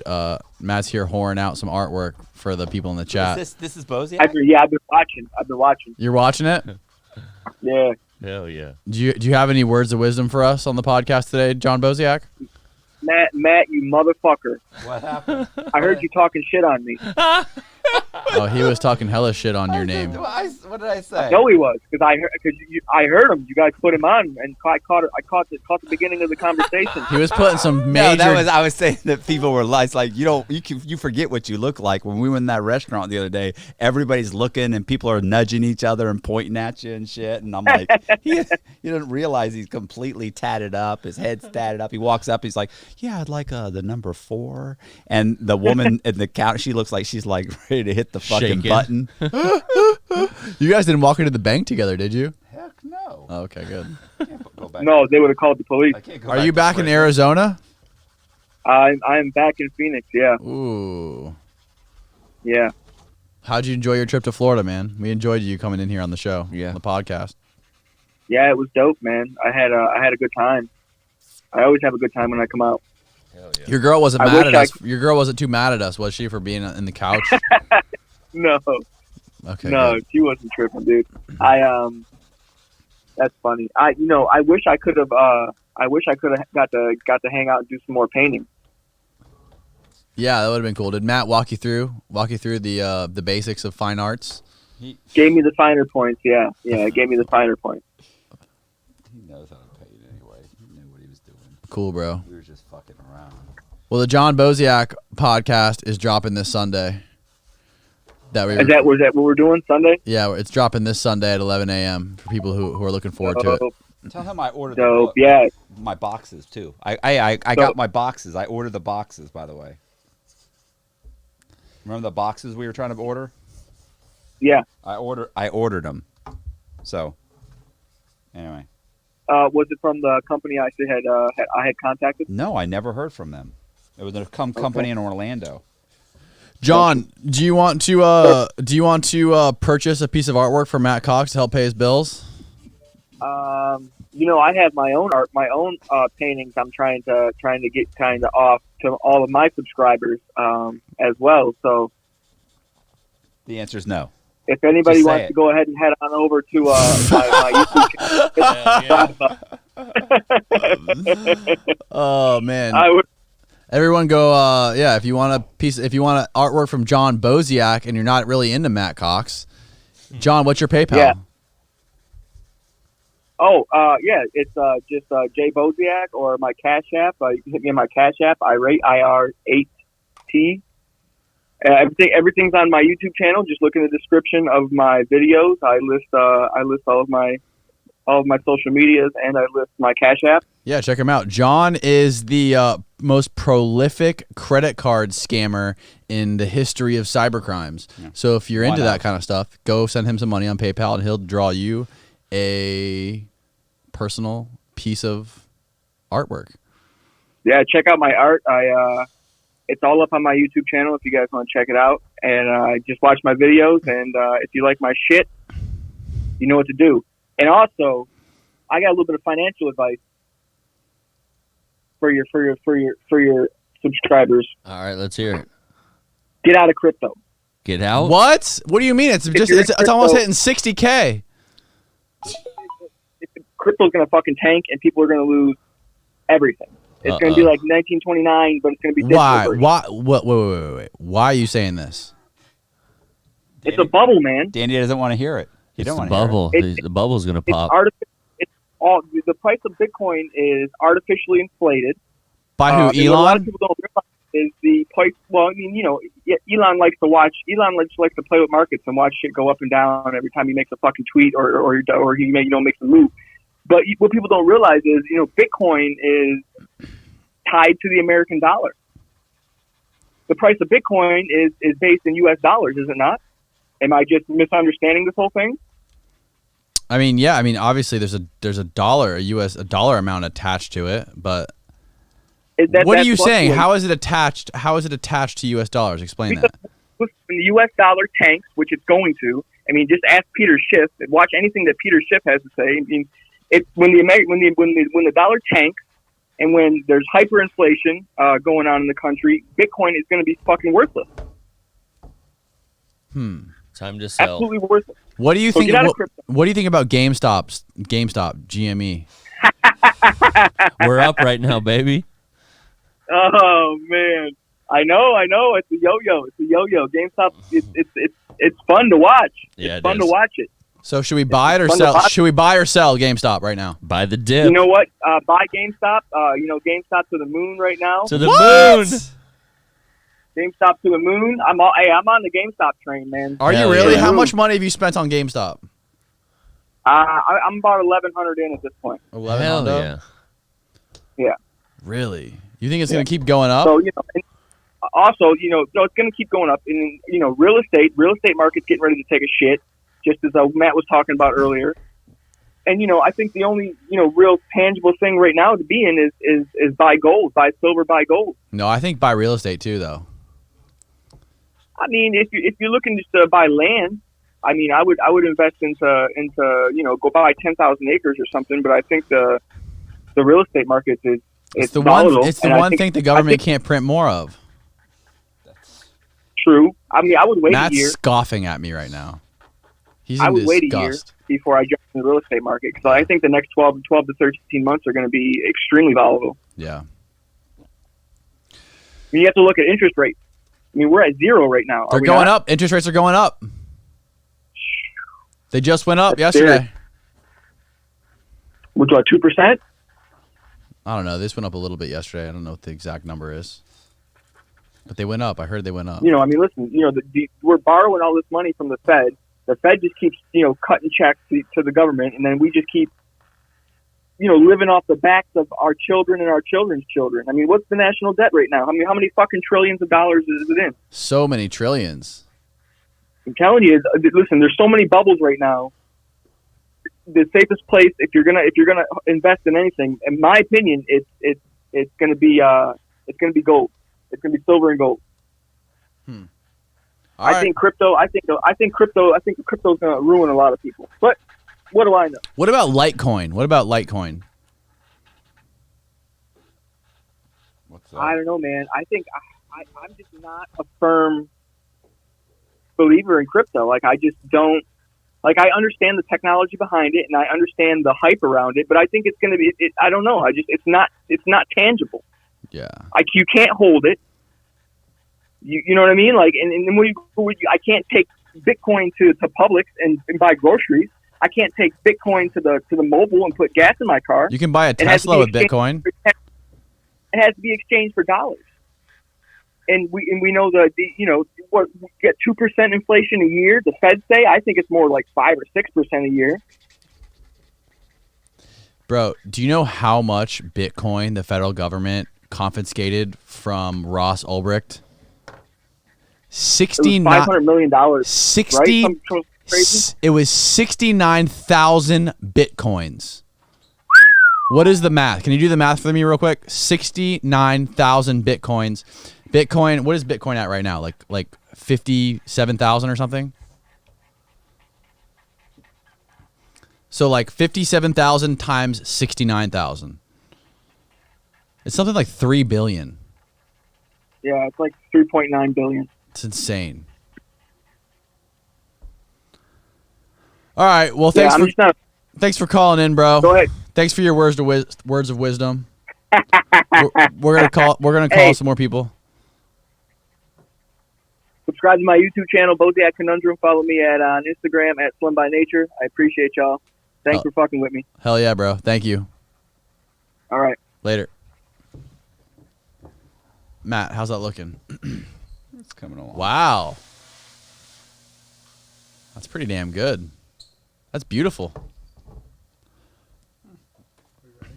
Yeah, we're ready.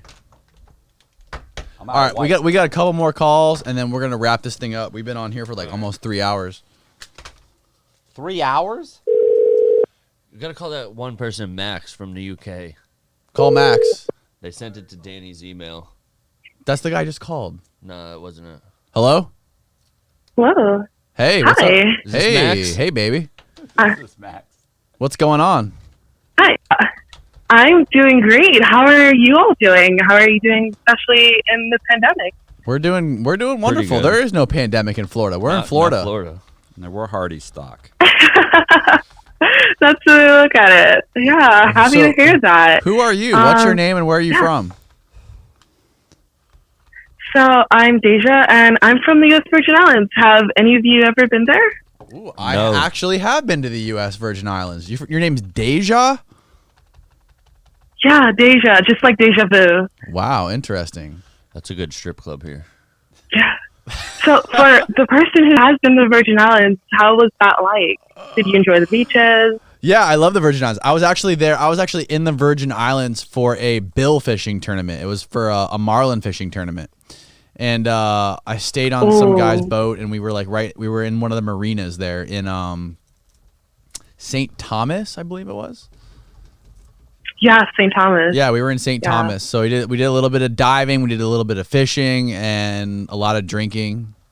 And it's kind of, my memory is kind of blurry, honestly. It was a few It years sounds like ago. you did a lot of drinking. Yeah, we did quite a bit of drinking. Wow, that's great. So what makes you call in to talk to Matt Cox today? So, I called in because I actually got a call and I just wanted to know if you had any advice on how to make a little extra cash right now. Yeah, we could think of a lot of ways. Deja. Hey, wait. Deja. Would you be willing to come to Florida and go on a date with Matt Cox? Yeah, Matt's on the market. That was way, I can already tell the answer. date. I will Way too pay. long of a I will pause. pay for your plane ticket. Ooh. Buddy. Wow. So I'm willing to come to Florida and spend time with you all. What type of date? Because I am not single. I'm currently taken. Oh, she's taking. That's not gonna work too well. Yeah. Matt's looking for Matt's looking for a single woman. Then that wouldn't be me, but I'm sure he's going to find a really great person. Do you have? First, let me ask you this: Do you have any? Did you hear any of Matt's talking about his love life and his recent breakup and all the online dating apps he's been striking out on? I haven't, but if you could give me a quick rundown, So that'd be great. The quick Kinda rundown catch is up. Matt's girlfriend of almost 2 years just broke up with him. It's getting longer. A little over a year. A little over a year. She just broke up with him. She said basically she loves him. She loves spending time with him or whatever, but she's afraid of committing to him long term because Matt wants like a long term relationship. He wants to get settled down, maybe have kids, blah blah blah blah. This girl's never said that. Matt's 50 kids. Stop ad libbing. Matt's 51. She's 35, 34. And she broke up with him, but she still wants to like talk to him and text him and hang out with him and be friends. But she doesn't want to like tie the knot with him. She just wants to keep doing what she's doing while she's in school, blah, blah, blah, blah. She still wants to hang out with him, but she doesn't want to like be with him and commit to like a long-term thing with him. So She wants no commitment. Exactly. So all the fun, but no commitment. Exactly. Yeah. So Matt's on all the dating apps and he can't find a girl to take him seriously. Not take him seriously, but he can't find a girl to. You're making it sound desperate. say I it. also haven't looked extremely hard. I've been kicked off several dating habits. Apps. Because I'm a felon and I haven't really made an attempt, that much of an attempt, but I'm going to. It's been a month. I'm fragile. He's fragile. Stop. Let me tell you how it really is, Deja. Okay, so he's been on a couple dates, blind dates on these dating apps or whatever, and the girls are like, "Oh, we have great chemistry. I love talking to you, or whatever, but we're just gonna be friends."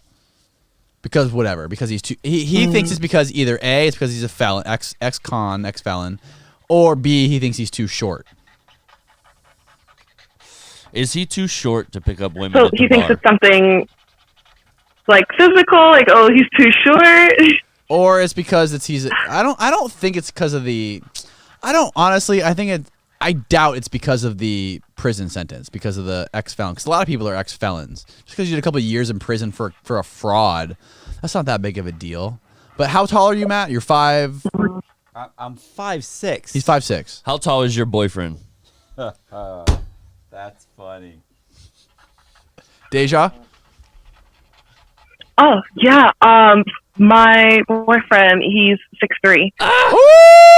He's a goddamn giant. Hang up on her. Don't hang up on her. Do not. Well, I'm pretty tall myself, so it kind of makes me feel a little shorter. How I'm tall are you? 5'7", 5'8". How tall are you? She's 5'7". About 5'8", yeah. Hang up on her. Gonna round up. Do not hang up on Deja. How long have you lived in the Virgin Islands for? I'd say my entire childhood, so until I was 18, and then I left. Where'd you go? To PA for college. So I wanted to pursue engineering, specifically chemical engineering, and didn't quite have the focus and the level of research that I wanted to do back home. So I figured, time to travel. Okay. What But, college in Pennsylvania? Villanova. Are you really good at basketball. Are you a fan of the Pittsburgh Steelers? I am. I've spent some time in Pittsburgh, and I have family in Pittsburgh. So, Let's yeah, go. black and yellow all the way. Hell yeah. Oh, yeah. We're coming to the Virgin Islands to party with Deja. Do you know I beat Juju Smith-Schuster in a game of Madden? Did you? Yep. What? I smoked his ass. Prove it. Sounds pretty intense. It's on one of the videos on the channel. So, anyways, all right, go ahead. Yeah, Ask whatever questions you have for Matt Cox. Shoot. She doesn't have any for me. Yes, she does. Matt, it sounds like you're a really great guy, someone that's really fun to be around. And, this person that you're seeing, they're lost that they don't want that commitment. Sometimes people are afraid of holding on to a good thing, as weird as that sounds. And I know online dating can probably be really tough. I personally met my boyfriend through online dating. So if it's a testament that it can work, take me, for example. But I would say, really try to find someone that you can communicate well with, someone that you can have a lot of fun with and play with. And once you find that person, then those conversations of whether this is something short term or long term, maybe you can have earlier on, and really all the best. Deja, do you think his ex-girlfriend's thinking like she's thinking like bird in the hand versus two in the bush type thing? Can you say that again? Is she thinking? Is she like have the mentality like a bird in the hand is not worth two in the bush? Like she's thinking that maybe there's one out there better she can find, so she doesn't want to tie the knot with Matt. Yeah, yeah, that's what I was thinking too. I think that's well said. You know, it's better to kind of have you around and have someone to chat with, but not have that commitment. Right, right. She wants. What do you think she's really looking for? What do you think her mindset is? I think she wants her cake and she wants to eat it too, exactly, and that's not really fair to Matt. It's not. So, it's not fair. Yeah, setting boundaries and kind of saying, you know, this is what I define for a long-term relationship. If you want that, great. If not, then I can't give you what she wants to. This relationship is. She wants to maintain her emotional connection and her great relationship she has with Matt. At the same time, she's going to college, and she wants to scout as much young dick as she possibly can while she's still in college. Hey, all right, well said. Yeah. She likes women too. And she used to have a girlfriend, which is crazy. Yeah, let's not do that. That'll just piss me off. No, we don't want to piss Matt off. No. I think she really needs to understand what she wants, and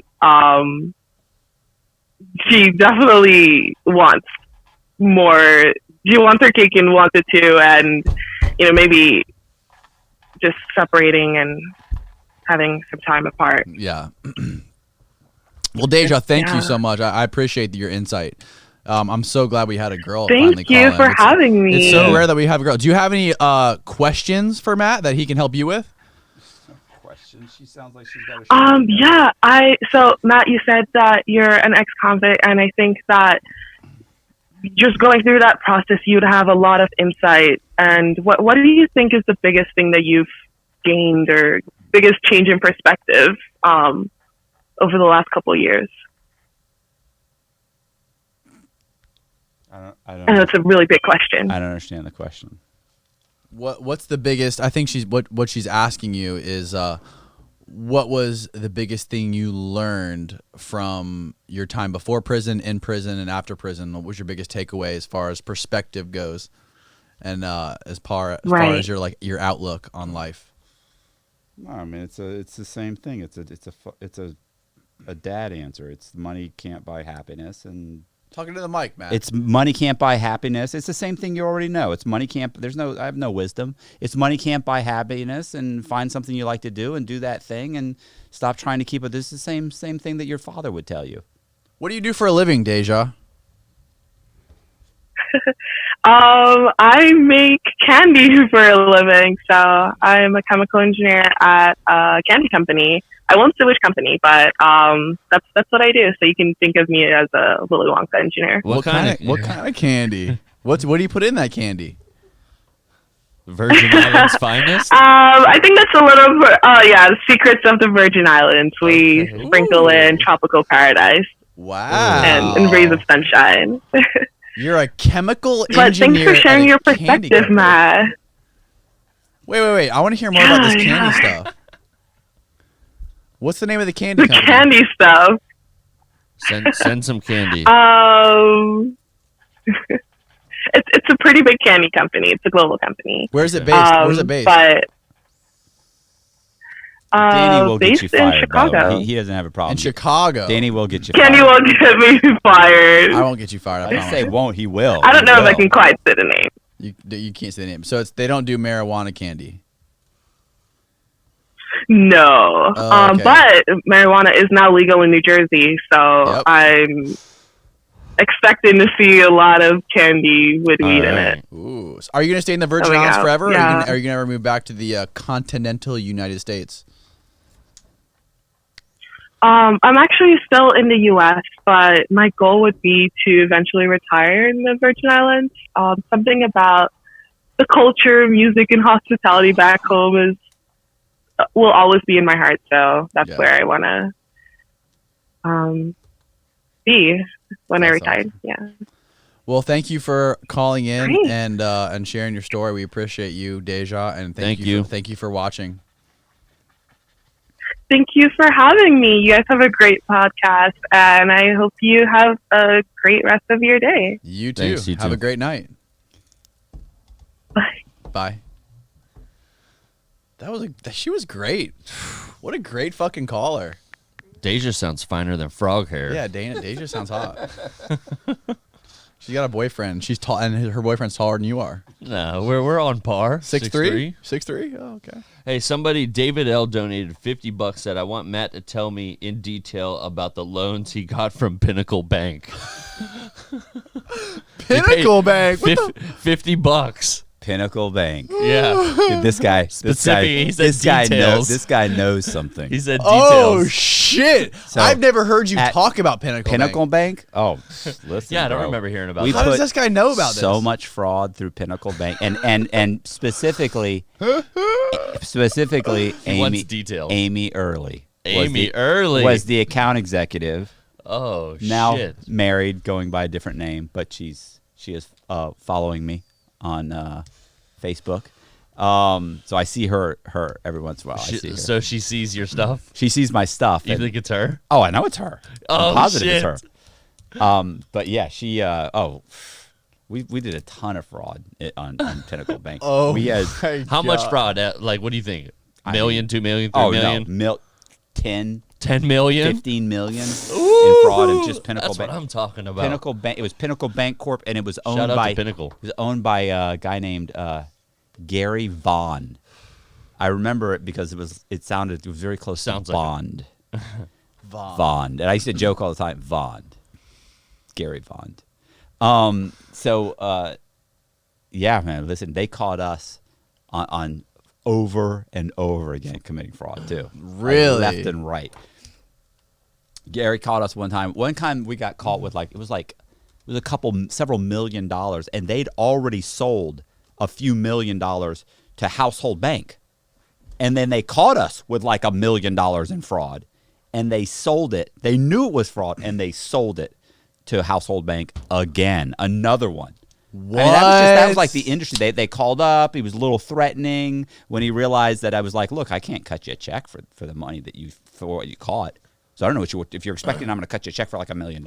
You're wrong. That's not going to happen. Yeah. And he was like, no, but we're going to go ahead and put this in a package that we're selling. So if it comes back on us, though, you have to agree you'll help me get rid of any loans that come back on us. Of course. Sure. What am I going to say? Yeah, no. Oh, yeah, no. Oh, no, I you're a can't do hit. that. Call the FBI. Fuck you. Yeah, of course Of course, Gary, you can rely on me. Of course, I'm trustworthy. And Amy would always run interference. She'd call you up and be like, listen, this is what they just found out. This is what they know. I don't know what you're going to say, but this is what they know. And I'd be like, okay. And then the phone would ring. Like 5 minutes later, the phone would ring. Boom. I'd be like, yeah, what's it? And I'd already have a story completely ready. What? Oh, absolutely. Like if I didn't know beforehand, you don't know what to say. You're fucked. Yeah, You're you fucked. had to drop. They asked, did she go to prison too? Amy? Yeah. No. She got enough. When Pinnacle eventually went under, I like to think by no fault of mine. I don't know that's true though. I'm sure you were a part of that. When they eventually went under, she just got a job working for Citibank. Okay, Citigroup, Citibank. Yeah. Oh, yeah. Reputable bank. And she went to work for them. God, there was a chick that worked there named Nash. What was her name? We all went to dinner a few times. Anyway, yeah. But in detail, my God, bro, we had canceled checks. We had fake pay stubs, fake. I mean, there was so much fraud that we put through, and we knew all the underwriters. They would come down. They'd take us to they literally after Gary caught us with a couple $1 million in fraud. A week later, he flew down and took me and 3 of the brokers out to dinner. And said what? He actually said during that meeting, he got drunk, and he actually said, I was just thinking about something I can't even say. Say it. No, I can't on. say it. It's not Amy. Anyway, because I always liked Amy. I always kind of had a crush on Amy. You did? Yeah. Oh, Maybe yeah. she's available now. No, Yeah. she's not. She's not? Okay. She's married. So Gary got drunk, and I remember Gary. We were talking about fraud, and Gary said, to be honest, he goes, I don't care how much fraud goes through that company. He goes, as long as it doesn't come back on us. He goes, as long as it goes through our underwriting department and they don't catch it. He goes, and it doesn't come back on us. He goes, if it does go into foreclosure, he goes, I don't care how much fraud goes through that place. He goes, we know fraud's going through the place. He told me one time he caught a guy with fraud. He caught a guy with like a $250,000 fraud. Like literally they'd funded the loan. And like when they went to go sell it to their secondary investor, the secondary investor caught it was fraud. Like, and it was blatant. It was like W-2s, pay stubs, like the phone number that verified that verified the guy's employment, like literally like went to the owner of the company. I mean, so he called him up. He's like, oh, I had him. He was done. I told him I was going to call the FBI, this and that. Gary said, look, we have to pay X amount of dollars to maintain that loan until we can sell it. Now you're saying, now we can't sell it, so it's stuck on our books, and we have to pay a fee the longer it stays on there. Here's what the fee is. So he said he came up with some ridiculous fucking like $5,000 or $6,000 a month. He goes, this guy had paid this like $5,000 a month for like 4 or 5 months, and really the money was just going into Gary's just taking $5,000, $5,000. And he said, I don't care if he pays that fee forever. And he said eventually, he said the guy was paying it till eventually the guy they sold the house or refinanced the house. And he said, oh, he's up to like $25,000 at this point. He was laughing about it. I mean, he was drunk, and we were like, I was thinking, this guy is fucked. Vicious. I was like, wow. Whatever happened to He's that guy? extorting. Oh, I mean, his company went under. Yeah. I'm sure he turned around and opened up another What was his name? Gary Vaughn. Gary Vaughn. Gary Vaughn. Somebody in the chat, find out where the fuck Gary Vaughn is. Yeah, for real. We need him on the podcast. We need him on the need to fucking call him. podcast. I'll bet he's got some stories. Oh, yeah. Gary Vaughn is now the CEO of Citibank. Where the hell is Gary Vaughn? Somebody find Gary Vaughn for us. Please. How's the painting going, man? Austin, it's looking really good. Call one more person, then we'll end this thing. Thrilled. I'm not Look at thrilled that. with it. Oh, yeah. It's all right. It's all right, I guess. That's great. Look at it. Who else could we call? Could we call Amadeo? No, he's never going to answer the phone. No, he wouldn't. What if he did answer though? Yeah, what Should we if? at least try? I mean, you certainly can try. You should try. What's his number? Let me get it. I mean, I'm not supposed to be talking to him, but you could. I'm sure. Well, we could talk to him. Sure, you could. I don't have his phone number. Oh, you don't have his phone number? All right. No. We can't call him then. Who else cool could we call? Call somebody in the chat. Austin, just pick someone. Does anybody else? We're about to end this podcast any minute now. So only one person has purchased a painting. That's upsetting. Unreal. Well, I haven't checked either. Pretty sure. The first podcast we did with the first art auction, Matt sold like at least $4,000 worth of paintings. Keep saying Keep that. saying It four. wasn't that much. Yeah, that's it. I sold. Got one paint. Whoop. Never mind. He refunded it. No. Oh. I refunded it. You got No, more? I got another painting was obviously sold. Woo! Somebody else sent. Somebody else sent $300. Wow, who? Hugh sent $300. Hugh. What? I don't know for what though. At 300, it's supposed You gotta to give be. him a painting for $300. I mean, obviously he sent too much money, Yeah. which I'm okay with. I'm always okay with that. Of course. Max says she sent her number to your email like 10 times. Is it a girl? Yeah. That asked for the fucking Amadeo painting. You calling Max? It's in your. Have you checked your email? Here, you answer this one. He's All got to right. check his email. She requested the Amadeo painting, and she's in the UK. She said it's like 4 a.m. Hurry up. Hello. Hey, what's up, bro? How you doing?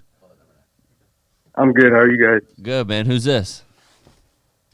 This is Isaiah from Texas. Isaiah from Texas. Isaiah What's up, bro? Mullins? No. Oh, okay. How you doing, man? You been watching the stream? Yeah, I've been watching for I think a year now at least. I kind of listened to Matt Cox's podcast Hell yeah. on the way to work, and yeah. Hell yeah, man. Do you got any advice, any words of wisdom for Matt Cox in his current situation in his love life? I don't. I'm 18. I'm only 18, so I don't have any words of wisdom in that sense. But I did have a question for him. Go ahead. So Matt, do you have any experience with crypto NFTs? No, You know what? Does Matt Cox even know what NFTs are? I have no idea. Non-fungible Okay, well- tokens. Yeah. I think he should actually look into that with his art. I think that could be something pretty lucrative. Oh, I've had probably It's like four, digital probably three digital. Well, I've had like three guys ask me to do paintings with Bitcoin, like of Bitcoin type. No. NFTs are completely different. Okay, I don't know. NFTs are like So- digital baseball cards. I have no idea what that baseball means. cards. Yeah. So you could make a painting and tokenize it, and say you could do 10. You could mint 10 of them, meaning you could create 10 of them as a maximum supply, and do drops on your channel or whatever, and people can transact them, and you'll even have a 10% royalty for every time someone buys and sells it after that. Bro, I'm telling you, NFTs are the next big thing. It's It just sounds Yeah, they are. It sounds Everyone- like it's just make believe. it is not. make believe. It totally is. Everyone's talking about it right now. It's like all the hype. People right are now. making a lot of money. NFTs, bro. Like Yeah. a Hundreds video of clip, thousands of like a dollars. video clip of like a sports highlight of like LeBron doing a fucking reverse dunk or something. You do understand I can barely use my iPhone, right? Yeah, they can do I have GIFs and no idea. I don't know half the functions on Instagram. I just figured out how So, to post what's your name again, stories. bro? Isaiah. Isaiah, would you be willing to like give Matt a crash course on NFTs and explain to him how he can do this with his paintings? Yeah, sure. There you All go. right. Definitely. Get- I've been doing all kinds of crypto stuff for like 3 years. And also that I forgot his name, but whoever else came in on the phone and was saying stuff about how to get out of crypto. Boziak. Yeah. I could tell that didn't really sit right with you either. Do you have anything to say about it? I don't know fucking shit about it. All I know is He's got money in it. I own some Bitcoin, and I know the price is like going through the roof. I wish I would have bought more when it went down to like the low 40s a couple weeks ago. But a close friend of mine who's actually really big into Bitcoin, and he does a lot of he runs a lot of like meetups in Atlanta with he's really versed in Bitcoin. He's telling me to buy Litecoin right now. Yeah, it's extremely undervalued. But just crypto in general, all the things the other dude was saying, he was basically stating things that were actually the opposite of what his conclusion was.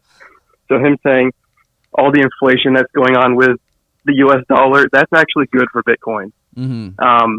When this next round of stimulus comes out, you will actually see an increase in the price of Bitcoin, because that money that they are inflating our circulation with is encouraging investors to put their money in something that isn't losing value, something like Bitcoin or gold or silver. Or real So estate. that same analysis he was saying actually applies to the opposite conclusion.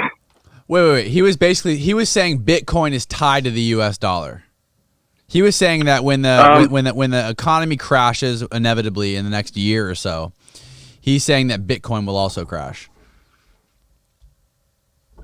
Yeah, Bitcoin, it is in a bubble, but it is not. It is still going to grow for probably till the end of this year. I'm saying somewhere between 200 and 400K. That's where it'll top out. God damn. 200 to And what? until then, 200K. somewhere between 200 and 400,000 is probably where it will top out. Wow. It's only at like And, it's below I mean- 60. It's like right around like it's almost 60,000 now, right? Yeah. Actually, even the next month, it'll probably hit somewhere between 70K, something like that. Wow. But yeah, Litecoin's a good investment as well. Yeah, Litecoin's It's a lot really cheaper. undervalued. Yeah, not necessarily the price, but the ratio between its last all-time high and now it's pretty undervalued. Okay. How much money do you have in cryptocurrency? Like I said, I'm only 18. I started like a few years ago. I've probably made somewhere between 200K and 300K. Woohoo! Wow. My man. Jesus. That's a shitload of money. Yeah. Yeah, I'm basically day trader as well. So My man. You're a day trader as well? yeah. What do you think about GameStop? Well, about what happened already, or No, what's future going like the GameStop? future? The future. To the moon. I mean, I don't really I don't like the whole thing with Dogecoin and GameStop and all the short squeeze and whatnot.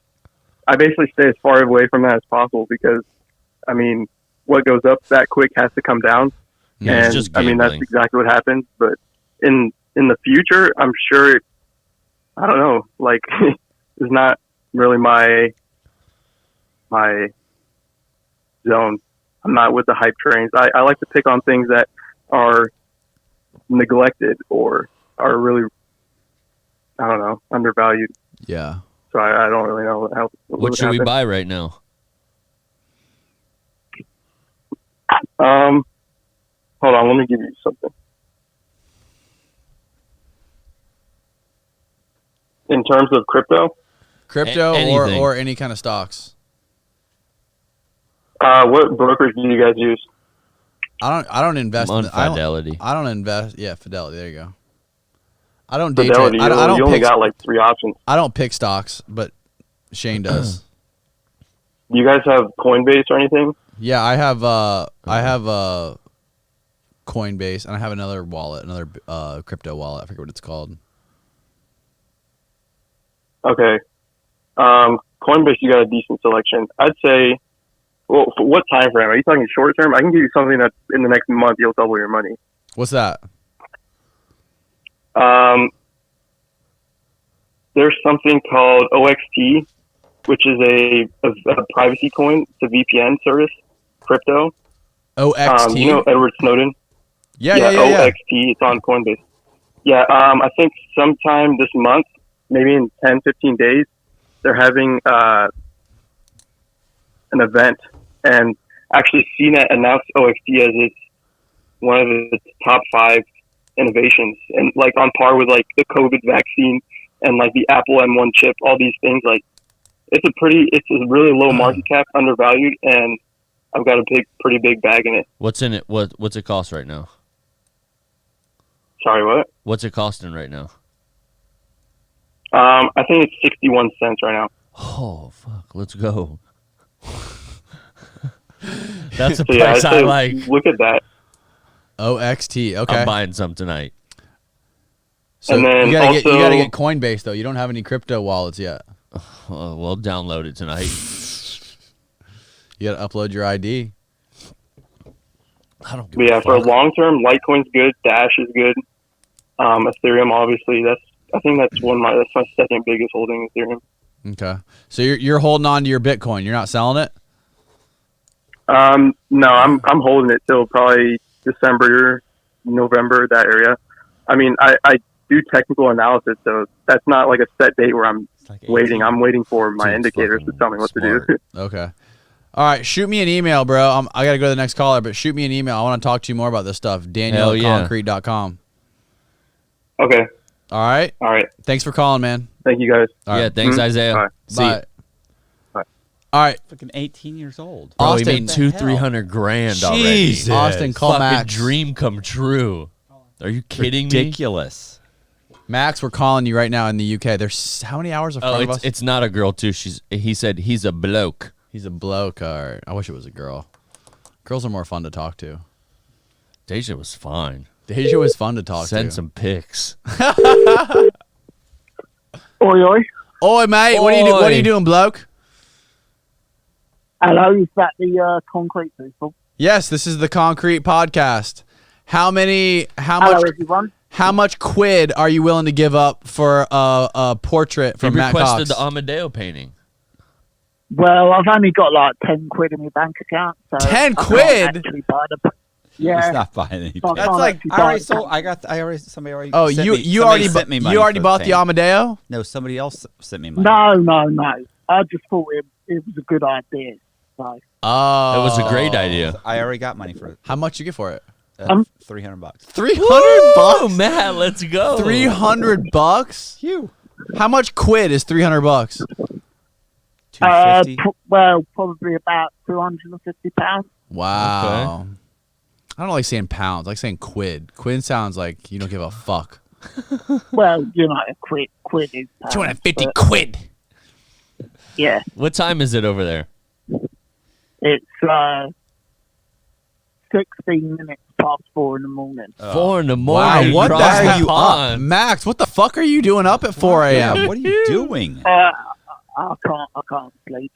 He's Sorry, watching I'm Matt now. Cox. Are you What do are think you he's on doing? are you on the uppers right now? No. Other than the natural uppers of having bipolar disorder. You're Like the bipolar? Emperor himself. Wow. Yeah, although I'm not mad like the Emperor. Like the emperor. Like Okay. the Emperor. Nice. He likes the Emperor. He called him the Emperor in the chat a bunch. I love it. Bro, people in prison call him the emperor. Emperor, he go. I've got a couple of business ideas for Matt that you can have to put. All right, shoot Hold him on, out. Max, before you give us the business ideas, we want some relationship advice for Matt Cox. Oh God, he doesn't want to come to me for that Why not? I mean, same because reason. I'm terrible with that stuff. How's your love life, Max? Probably not very good. Not very good. No, non-existent. I'm with you. How come so many of our how come so much of our audience is from the UK? Is it because of Sean Atwood? Is that why? No, I don't know really. I mean, I got into watching your show through watching your interviews with Matt. I like listening to the true crime stories. I think they're fascinating. The true crime's good. Everybody loves some true crime, don't they? Yeah. Women love it. Did you want to hear these business ideas? then? Yeah. Hit us with the business ideas. Let's go. Right. So the first one is you start selling some really cheap wallets that have your signature embroidered on the back with a fake social security card of Gary Sullivan on the inside, and you market them as Matt Cox's prison wallet. Yes. Yeah. I like this. Max, I'm gonna make those, Yeah, we're and I'll making- give Matt a cut of the profits. You know, in prison, You want to? guys, they have in Coleman they have leather shop, right? So you can buy leather and you can make purses and wallets, and so you could actually have inmates make the wallet. They're actually A prison wallet. They're not allowed to sell wallets. Like they give them. Oh, I made You this for trade. my sister, and they mail it to their sister, and then but they'll make super nice wallets. And they'll embroider. What is it? Embroider them and everything. Embroider, yeah. So you could have the inmates make the wallets That's cool as hell. and sell them. With Gary Sullivan. Perfect. But yeah, that'd be so awesome. What's the next one, Matt? Take Gary Sullivan. The other idea, right? Just following on from the Frank Amadeo's Biggie Smalls idea, is that you record Frank's ramblings and then you put them to music and release them as like a spoken word album, so his message can reach the masses easier. I like that, but I actually tried to get him. I tried to get him to write a book called what is it? Capital Genesis, which is his business or his how to take over the world idea. Like I was like, write. Yeah, that was his university thesis. Right. I asked him to write a book. Let's write this down. Let's actually it could be 100 pages. You could sell that book. And he couldn't focus long enough to actually get it done. And he writes like, it's just over the top. It's just over the top. Like he couldn't do it. And I couldn't talk to him directly. I was working between me and somebody else trying to get messages, and it just became a nightmare. But I hear you. I mean, it's a funny idea. It's just until I actually get permission to go actually talk to him. He's not in prison anymore, is he? No, he's in out. house arrest. He's on house arrest. Well, he shouldn't have been in prison in the first place. He shouldn't have Not been in well, prison in the man. first place. Well, that's debatable here, Max. Well, I think the difference is that like in the UK, like if you're mentally ill, they'll send you to like a hospital. Here, they don't give a shit. just send you to Here, they prison. just send you to prison. They Matt, don't he give a- didn't pay like $300 million in taxes or some crazy No, shit. he didn't. What are you talking about? He basically You gotta do what you stole gotta 180 million. You gotta do what you gotta do. I wish that was Fucking A. you gotta do what you gotta fucking do. Yeah. Have you had any success in selling Frank's stories for like a film or whatever? Oh yeah. Oh, man's got all Like, sorts of stories for How films. could you imagine like a Frank Amadeo thriller mini-series? Oh, listen, you know how hilarious. Like a You realize crime thriller. you could get 5 to 10 years out of his story. Think Oh about it. Think my about God. how many times he's trying to he's gets trying close. to gets close, but puts together a coup and it Yeah. almost happens. Then he puts together another coup and it almost happens. Uh-huh. And the CIA's trying to stop him from doing that, and they're trying to get him to do this, and the NSA comes in, and the politics involved. I mean, you could drag that fucker out forever. Yeah. It would be Could be 10 seasons. he's oh, you didn't read the book, but bro, listen, do you understand that I did read it. He actually went to a meeting in a Darth Vader mask. Like went to a boardroom Fucking meeting, amazing. walks in, heard sits. that this You year. got to read the book, bro. You got to get the book. Matter of fact, it's on. It's on Audible too. So Yeah. he actually. I mean, and when I heard that story, I thought that's insane. That Yeah, could have right. never. Then I read the transcripts when he was being sentenced. And one of the boardroom members got on the stand and actually talks about how he came in, sat down, and conducted the meeting while wearing a Darth Vader hat, and nobody said anything. That's so fucking amazing. Darth Vader Imagine helmet. sitting there during That's that. the greatest thing I've ever heard. What's going on? Yeah. God. He's a god. He's an emperor. I saw someone uploaded like his depositions or whatever onto YouTube. I can't. What? What'd you Have say? you seen that? Someone's uploaded like his I can't tell what the He fuck said that someone is. is someone like has depositions, someone has uploaded what? like him being. Someone has uploaded videos onto YouTube of Frank basically like telling his story to lawyers. Have you Really? seen that? Oh yeah. Those have been out for a long time. Those are actually depositions. Is a mock deposition. Yeah. There's like a mock deposition that's on YouTube. It's been up for like It's Frank? 5 or 10 years. Yeah, it's Frank. There's lots of Hey, video of him. Max, we're getting Frank on this podcast soon, so stay We're tuned. trying. That would be great. That would Uh, be great. I'm That in would be contact with him, and we're gonna make it happen. And Matt Cox is gonna be present as well. So as soon as we get his PO to sign off, it's gonna happen. Brilliant.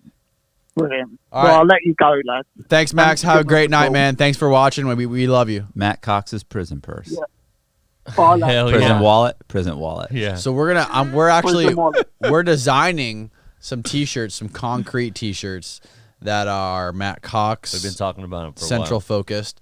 The front pocket's gonna have a fake ID that says Gary A Sullivan face or a social card or something. with Matt Cox's face. And we got some. It's gonna be done in the next like week or two. So What is happening? we'll let everybody know as soon as it's done. We'll give Matt Cox a cut of the profits. Don't worry. Yeah. Matt Cox prison wallets. We need that. All right. Did you hang up on Max? I think we're good, Matt. We just did like 3 hours. 11:30. 3 hours. It's 11:30. It's almost midnight. All right, that's ridiculous. Any last words? I'm tired. I want to go home. When's that place? I'm not getting dinner. I'm getting you dinner. Yeah. right next door. Timeout serves food till like 2 in. Are you serious? Yeah. Where are we? What's Let's go. happening? All right. Pinellas County. Good night, everybody. Thank you for watching the Concrete Podcast Thanks with for Matt watching. Cox live show. We love you all. Thank you for watching and subscribing and viewing and getting in the super chat. Matt Cox, any last words you want to plug? I don't have wisdom. There's no All right. wisdom. All right. Just Love you. subscribe Oh, to the wait. No, channel. you got to subscribe to my channel. Yeah. I got an Instagram, Cox Pop Art, right? As Instagram. Okay. And I've got my channel, which is Matt Cox Inside True Crime. And I have a Facebook thing. No one's on Facebook. Nobody's on Facebook. Nah. Fuck Facebook. I mean, I don't don't really. I actually kind of like Instagram, to be honest. Yeah. Like at first I liked Facebook, but now it's like Instagram. Facebook's done. Is it over? It's over. It's for the old people who are outraged about politics. That's me. Basically. That's me. Well, you'll fit in. Ah, there you go. All right, buy the paintings, buy the books. Buy it all. Yeah, Buy OXT. Right. Matt Cox, fuckyeah.com. All right. Goodbye, ladies and gentlemen.